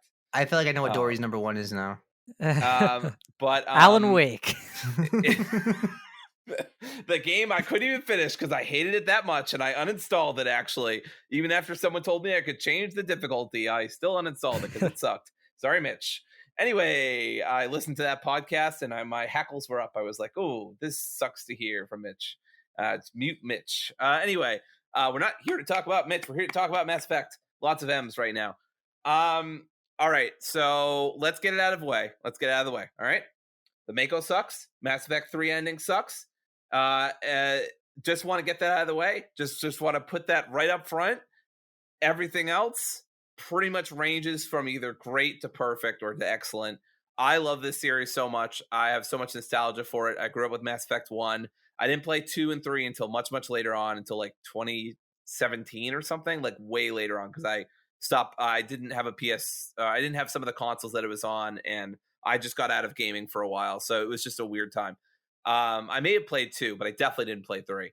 I love this series a lot. It's one of my favorite series of all time. This collection was pretty much perfect for me. I looked yesterday on my PS5. I put in over 100 hours total on all 3. I did basically 40 hours for each, except for Mass Effect 1, which is a little shorter than the other ones. What was big for me this time is that I had never played any of the DLC. None of the DLC. I never played the DLC for 2. I never played it for 3. What a flipping game-changing experience like that is. Like, the DLC for 2 is beautiful. And the stuff in 3, especially the Citadel DLC, which I heard nothing but positive things about, life affirming. Like, I think the Citadel DLC is one of the best DLCs in gaming history. It is incredibly well done. And I cried, I think, once or twice, and I loved that so much. It was so good. Yeah, I mean, I could go on and on about Mass Effect and some of my nitpicks, about the game mechanics. Ironically, in Mass Effect 3, I actually had issues with the game because it was too easy. I was I don't remember what class I was. I think it was a Sentinel class or something. I was the class that basically could do everything. And I just wrecked house. I never died. I was only on normal, but I still died a few times on Mass Effect 2. I never died. And by the end of it, I was literally just Leroy Jenkins every single time. Because I was like, what are y'all going to do? You're going to kill me? And it almost never happened. So that was a bit of a bummer. I felt Mass Effect 2 was perfect in that you felt like you could die at any moment, but you also felt like you were a badass. I felt like it was really balanced. The graphics are better. I don't know that they changed everything like they should have, but to the extent that they did remaster the game, I think it looks great. The load times are incredibly fast. The elevator scenes are still there if you want, although you can speed it up, which I think is lovely. I respect a good elevator scene, so I keep it. But yeah, I just think this is a terrific package of video games. It's one of my favorite series of all time. I put the most time in this series out of any games the whole year. Yeah, don't bother me right now because I'm calibrating. Thank you. Okay. And it's not on anyone else's list? I figured it's not. No. Neither is my number 1, I bet. Okay. So that's Mass Effect Legendary Great Edition. choice. I respect it. So Mitch we already heard his number 2. It's Resident Evil Village. That weirdo. Now moving on to. I'm with you, Mitch. I'm with you. I respect that choice. Seb's number 2. I get to talk again. Yeah. I feel like can I just say before you reveal what it is, I'm surprised that none of you 3 have had your number 1s revealed yet. I feel like that's about to change. I mean, yeah. I'm about to say Mitch's number 1, I imagine. Yeah. Yep. All right. Let's get it. Okay, let's hear it. Let's hear it. So my number 2 is Returnal. The longer I spend here, the more I can feel my sanity slip away. But I cannot lose hope. Returnal is there it is. the best PlayStation game of the year. Your number 1, Mitch? Hell yeah! And Dory, is actually it no, your it's number one? it's the It's not my Matrix number one. Awakens. I'm sorry. I remember I it's the didn't finish Matrix Returnal, so I couldn't put. I only Alright. finished the first biome. Remember, Because- champion of the first biome. Like I Nice. said, best. Go ahead. Yeah. No, okay. I was just gonna wish Dory luck for biomes 4 through 6. Yeah, Biome 1 was. I beat Biome 1 in like 20 minutes, and the first boss on my first try. But Yeah, Seb. pro Okay, gamer. let's move on. What do you like about Returnal? Hotshot. Took her 5 streams. Returnal's not Fuck on my off. list. Fuck off. Returnal is not on my list because I didn't have time to finish it, but also the repetitiveness of the second act was starting to wear on me. I kicked the first act's ass. It was super easy. I thought I was ending the game. I thought I was a pro gamer. I was like, wait, that's it? I'm the best. And then it wasn't. So yeah, Seb. Yeah, it's or Mitch. I'll just say this: it has the one good fake out ending of this year. It is the only fake out ending of this year that I will actually. Respect. I'm forgetting the word. Respect. Yeah, we'll use that word. I don't think that's exactly what I was going for, but we'll use that Sure. word. That's the only one I'll accept. Hey, what were you gonna say, Seb? So, well, it took the steam out of my comment. Apologies.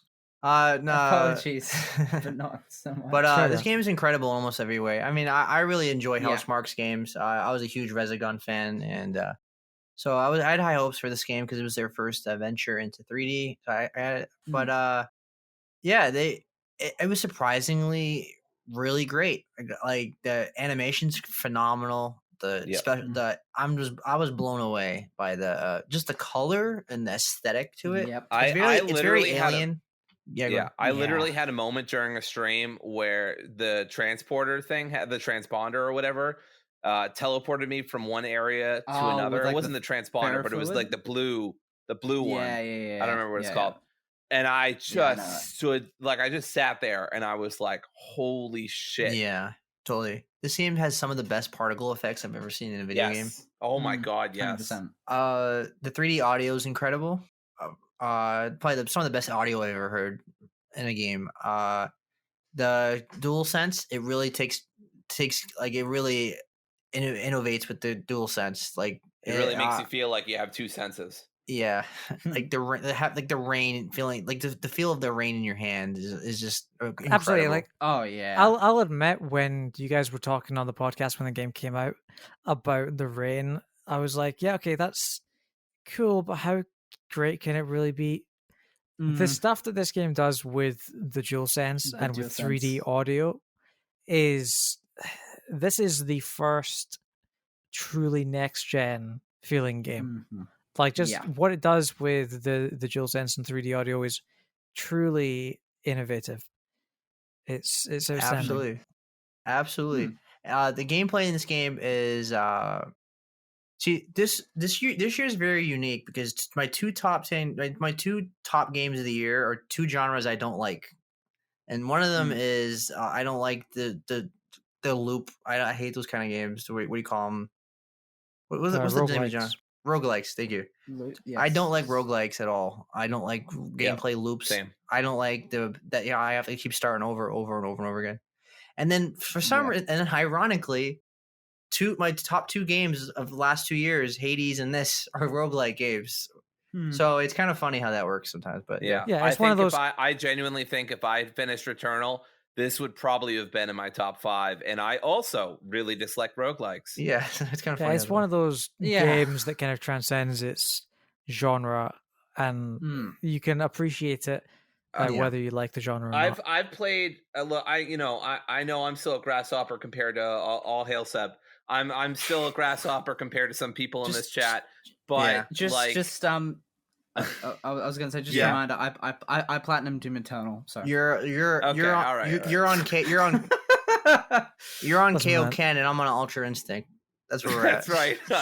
KO Ken. I thought it was Kaio Ken. I know none of that, so I'm just gonna assume that means I'm a step above you. So thank you, Seb. Listen, no further comment. No further comment. I platinumed Fall Guys, so all right. take a seat. Anyway, I never even won the crown once. So here we go. So I just want to say that I only gotten to the second biome, and then I think I stopped after that because Rob and I just haven't gotten a chance to do any more Returnal streams yet since then. But I've been super impressed with the graphics, with the gameplay. The story's like okay, I don't know, it seems fine. I saw a long empty hallway and I was like, oh no, PT, I'm not going down there. And then Jeff Keighley was like, but a Silent Hill game. Anyway, it is worth saying, like the stuff that it does with that house is really interesting. It gets really weird by like the second to later half. It gets really weird. The story. But I loved a lot of things about this game, and the satisfaction you get when you finally succeed, especially if you're like me, you're hot garbage. The satisfaction I got when I beat that Biome 1 boss, I think it was better than anything else in the world. I think if you had a newborn child and looked at it, and I would have said Biome 1 completion is better than this. No, I'm kidding. But but seriously, like I clipped it. I put it on YouTube. Like I just the amount of celebrating I did, I think was the more than I've ever done in a video game. It felt so good.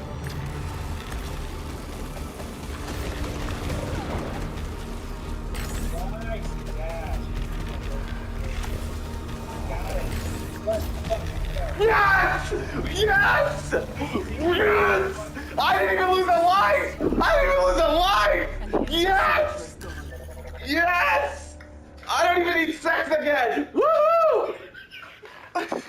Now try the combat's amazing. Shut up, Mitch.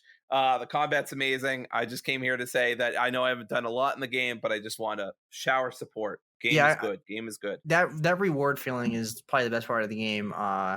Like the fact that like my save got deleted and then went Ultra Instinct and got to Biome 4 in like 20 minutes. Truly long-term storytelling. Yeah, that's what I really like about this game. It's very skill dependent. Like you can beat this game in an hour, or it can take you 35 hours. It's really it's funny how it works. Like, because you can have the run of your life and get every best weapon and drop and get all the luckiest like bounces, or you know what I mean. You just every run's so different. My only criticism, like my biggest criticism of this game, is still the save system. Yeah, like I know it's a roguelike, but like it fix it, but it took them literally way too long to fix it. Yeah, it took too long. But I played this like back in April or whatever it was, February. Yeah, I don't even remember. So when I played, it was so frustrating. Like you can waste 2 hours of your life on a run and then lose all of it at once, and that's it. I don't like that. Personally, I like having some sort of progression. Like I like the thing I like about Hades is that like even if you die, you might get something out of it. You know, you get the points and stuff. You can put it in your skills or whatever. You don't have that in this game. You just straight up lose everything, and I never liked that personally. But God, this game was incredible. Like I said, best game on PlayStation of the year. It definitely came at the right year. For sure, compared like if it came out next year, obviously it would get overshadowed by God of War and stuff. But this seems like the perfect like first year PlayStation exclusive to have. Exactly. Honestly. Like, yeah, exactly. Yeah. I'm so happy that Sony acquired Housemarque. That's a good get. I'm a big fan of Housemarque's games. That also brings up that also brings up an interesting point as well. I feel like most of the games that we, every time there's a new generation, you have that shoe in new IP that kind of is there to demonstrate the tech and tell you, here's how great this technology is. Like last generation for the PS4, it was The Order. I feel like that's what the purpose of this game serves, but it's interesting that it's not a big cinematic game. Like it's more of a niche thing. Yeah. No, the story didn't do anything for me. I know there's a lot of people I've seen a lot of people like defend the story, but like it didn't kick me at all. I just thought it was convoluted and confusing for no reason. Like, so yeah, it didn't really do anything for me. But everything else in this game was just incredible. So yeah, great. So that's Returnal. That is your number 2, and my number 2 obviously is Deathloop once again.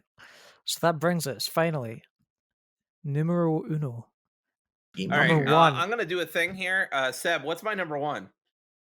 Disco Elysium. In the great city at the end of the world, there's a dead body behind the hostile cafeteria. And a strike that's about to become a war. Yeah, it's Disco Elysium, everybody. Of course it was my. It was my, fucking hell! Of course, I know Dory very well at this point. I forgot about Disco Elysium. Disco Elysium, the final cut, The everyone. final cut. This is the final cut. Open up. That's a Coheed reference. I already talked about Disco Elysium, I think last year, or did I talk about it? I don't remember. But I am a huge fan of the detective genre. I'm a huge fan of RPGs. I'm a dungeon master, so I love me some dice rolls. I love me some role playing. I love this game. This is one of the best games of all time. If you are listening to this shitty podcast instead of playing this awesome game, what the hell are you doing? Go play the game. I'm just kidding about the podcast. But I'm on this podcast, this shitty podcast. I haven't played the game yet.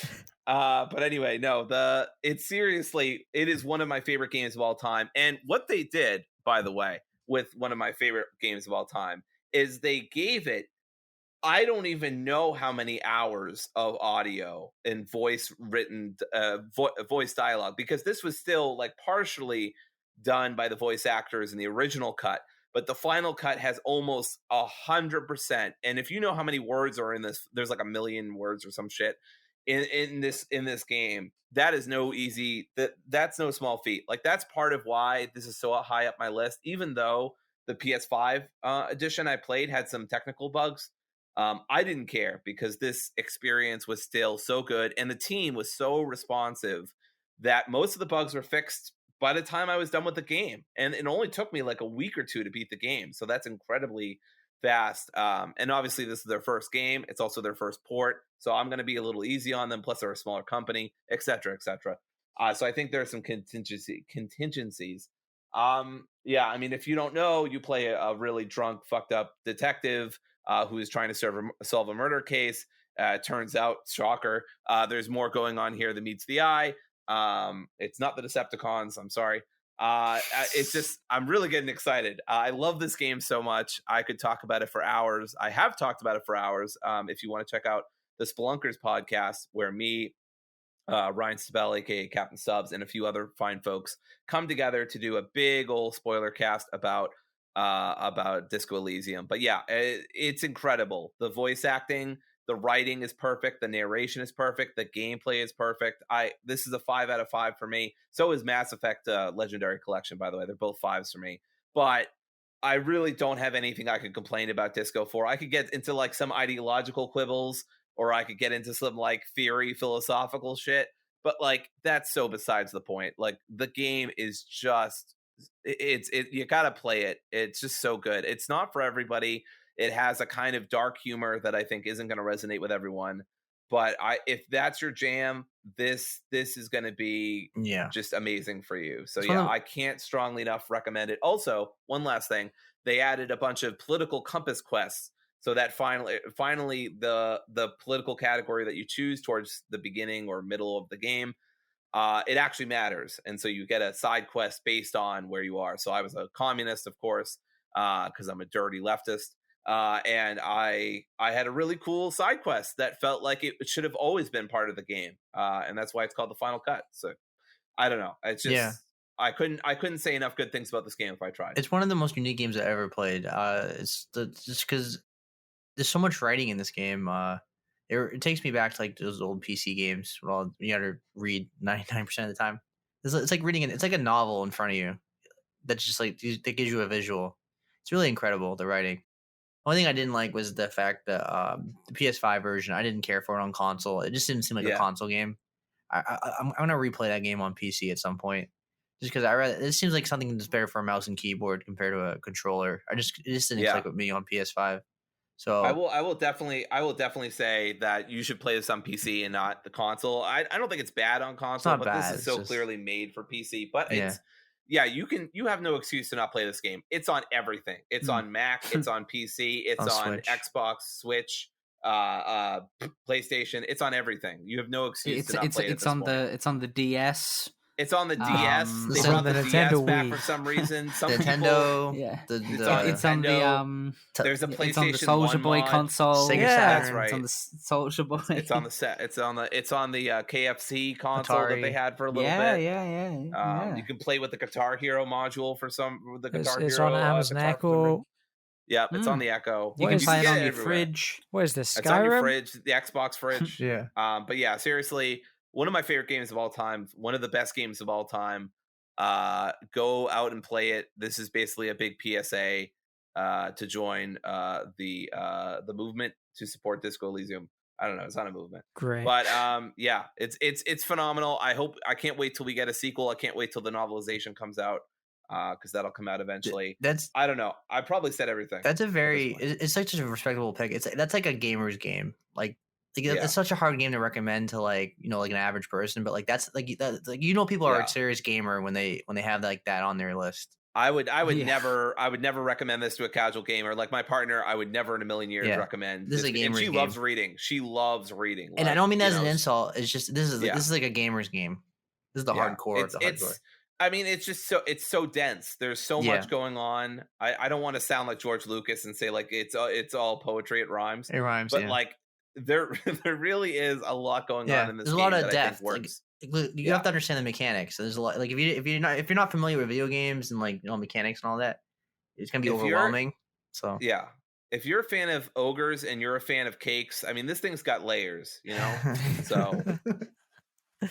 Okay, so that's Dory's number one, Disco Elysium: The Final Cut.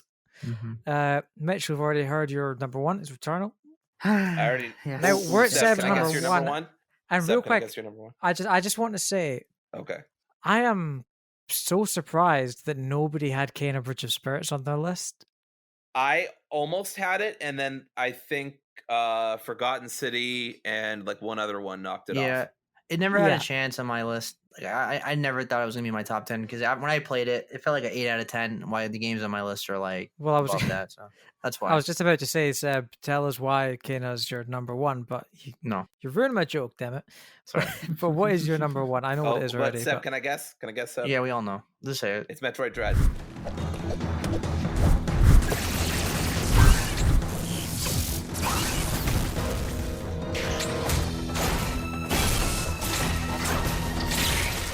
Oh, of course. It's Metroid Dread. Yeah, baby. Returnal was number one for quite a while, and it was like 1-2. And the giveaway for me, I already knew it was your number one like a while ago, but like the what really confirmed it for me was like the top two games are games that I don't even really like ordinarily. I'm like, oh, I know he doesn't like Metroidvanias. Yeah, I don't like Metroidvania at all. So ironically, the two best games I think of the year have an Alien aesthetic, because they're heavily inspired by Alien. So shout out to Ridley Scott. But Metroid Dread is like, to me, as I said before, is a masterpiece in its genre. It's like Forza of racing games. This is the masterpiece of Metroidvanias. And this game is absolutely incredible from top to bottom in gameplay. It absolutely deserved that award in action event. Like, what was it? Action adventure. Because it is perfect gameplay. Period. Obviously the visuals are not going to be like super impressive. They're not like it's not a PS5 game or anything like that. It's like the Switch. It has like PS3 equivalent hardware. Right, but it's so stylized and perfect, and especially on a Switch OLED, which I have, it's absolutely incredible.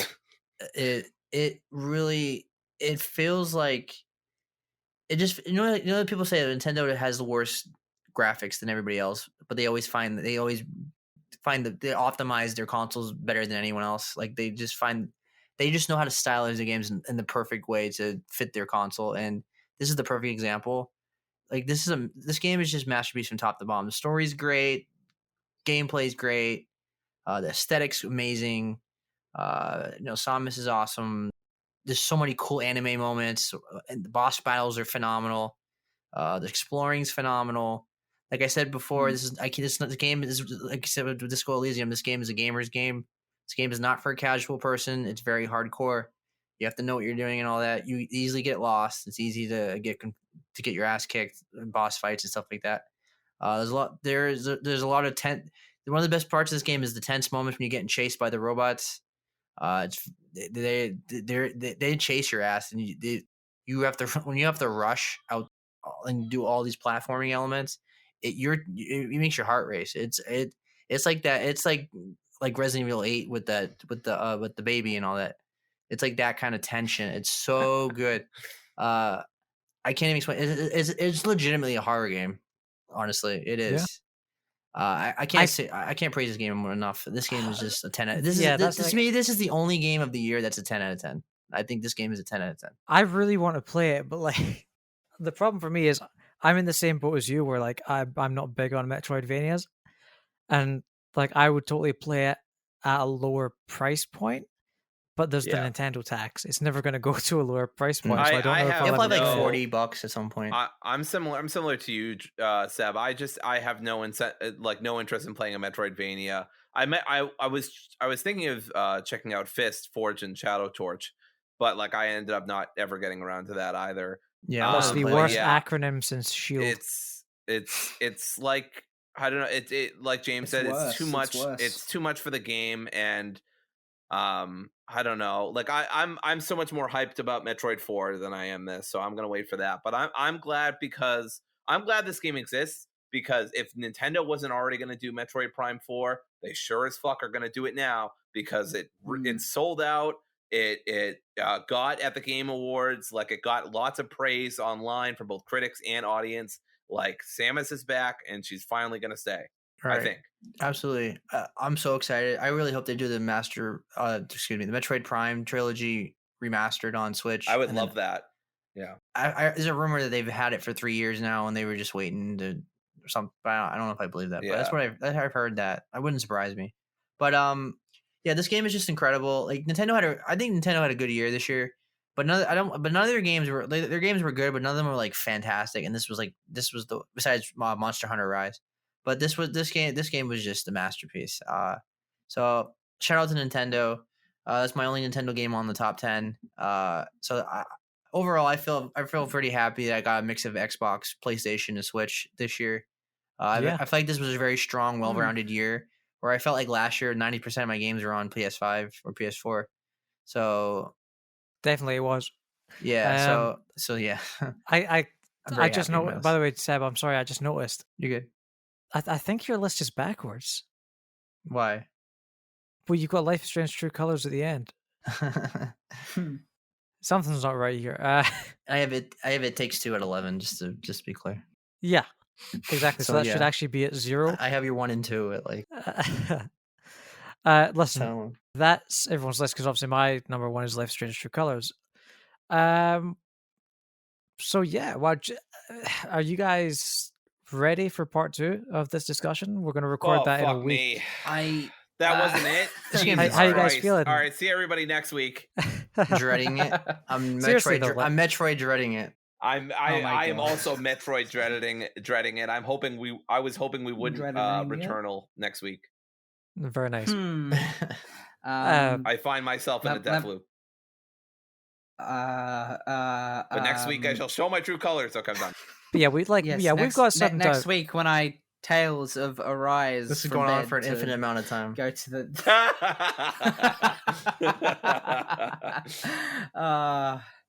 In all seriousness, we've got. I feel like I'm ready to rip it apart and get out of here. Sure. I feel like we've got a pretty diverse list of. Seb is really showing his true colors here. No, I already made that joke. You can't do it. Shut up. You ruined it. All right, you guys aren't gonna let me finish my thoughts, so I'm just gonna. You guys are being real psychonauts right now. Go ahead. I'm gonna make this stop. Don't worry, listener. I'm gonna make it stop, and I'm gonna recap everyone's list. Can you hurry up? I want to Returnal to Halo. Dory's top 10. Dory's top 10, going from 10 to 1. The Forgotten City, It Takes Two, Final Fantasy VII Remake Intermission, Scarlet Nexus, Resident Evil Village, Guardians of the Galaxy, Ratchet & Clank Rift Apart, Life is Strange True Colors, Mass Effect Legendary Edition, Disco Elysium The Final Cut. Mitch's top 10, going from 10 to 1. Battlefield 2042, Scarlet Nexus, It Takes Two, Back 4 Blood, Outriders, Ratchet & Clank Rift Apart, Deathloop, Guardians of the Galaxy, Resident Evil Village, Returnal. Seb's list going from 10 to 1. Life is Strange True Colors, Resident Evil Village, Ratchet & Clank Rift Apart, Scarlet Nexus, Guardians of the Galaxy, Halo Infinite, Psychonauts 2, Tales of Arise, Returnal, Metroid Dread. And my list going from 10 to 1. Little Nightmares 2, Guardians of the Galaxy, Sable, Before Your Eyes, Ratchet & Clank Rift Apart, Halo Infinite, Forza Horizon 5, It Takes Two, Deathloop, and Life is Strange True Colors. So as I said at the start of the episode, if you've made it this far, as I said at the start, next time in the part 2 of this, we're going to take all those games minus DLCs and remasters, and we're going to put them into a big pool, and we're going to try and, like a sculptor, carve out a top 10 collectively that we will call the Dialogue Box Top 10 Game of the Year list. It's going to be like a hostage negotiation just again. You. It is. I mean, well, let's just, guys, let's be wary for James to sneak Dreams in there somehow. Yeah. I'm Dreams going to tell you, James, not this year, not when I'm here. There is a car that I keep going by when I do pet walking or dog walking, and it says "Dream," like just dreams in big letters. And there's other stuff going on the top and the bottom, something like "This is where dreams go," or so, I don't know, something. If they put it on Plus, don't download it. But yeah, every time I see it, I'm like, that's got to be James's car. Refund it. Yeah, write a strong letter, strongly worded letter. I can't wait till we do honorable mentions, because I can't wait to talk about Mega Penguin Rehatched in Dreams. It's going to be fantastic. Oh, I can't wait to take a snack break. But listen, on that note, we should probably wrap this up. So, as I said, that's what we've got coming next week. So thanks so much for joining us and making it to the end of the show. So you can stay tuned for part 2 of our Game of the Year discussions coming soon. Have a fantastic week. Goodbye.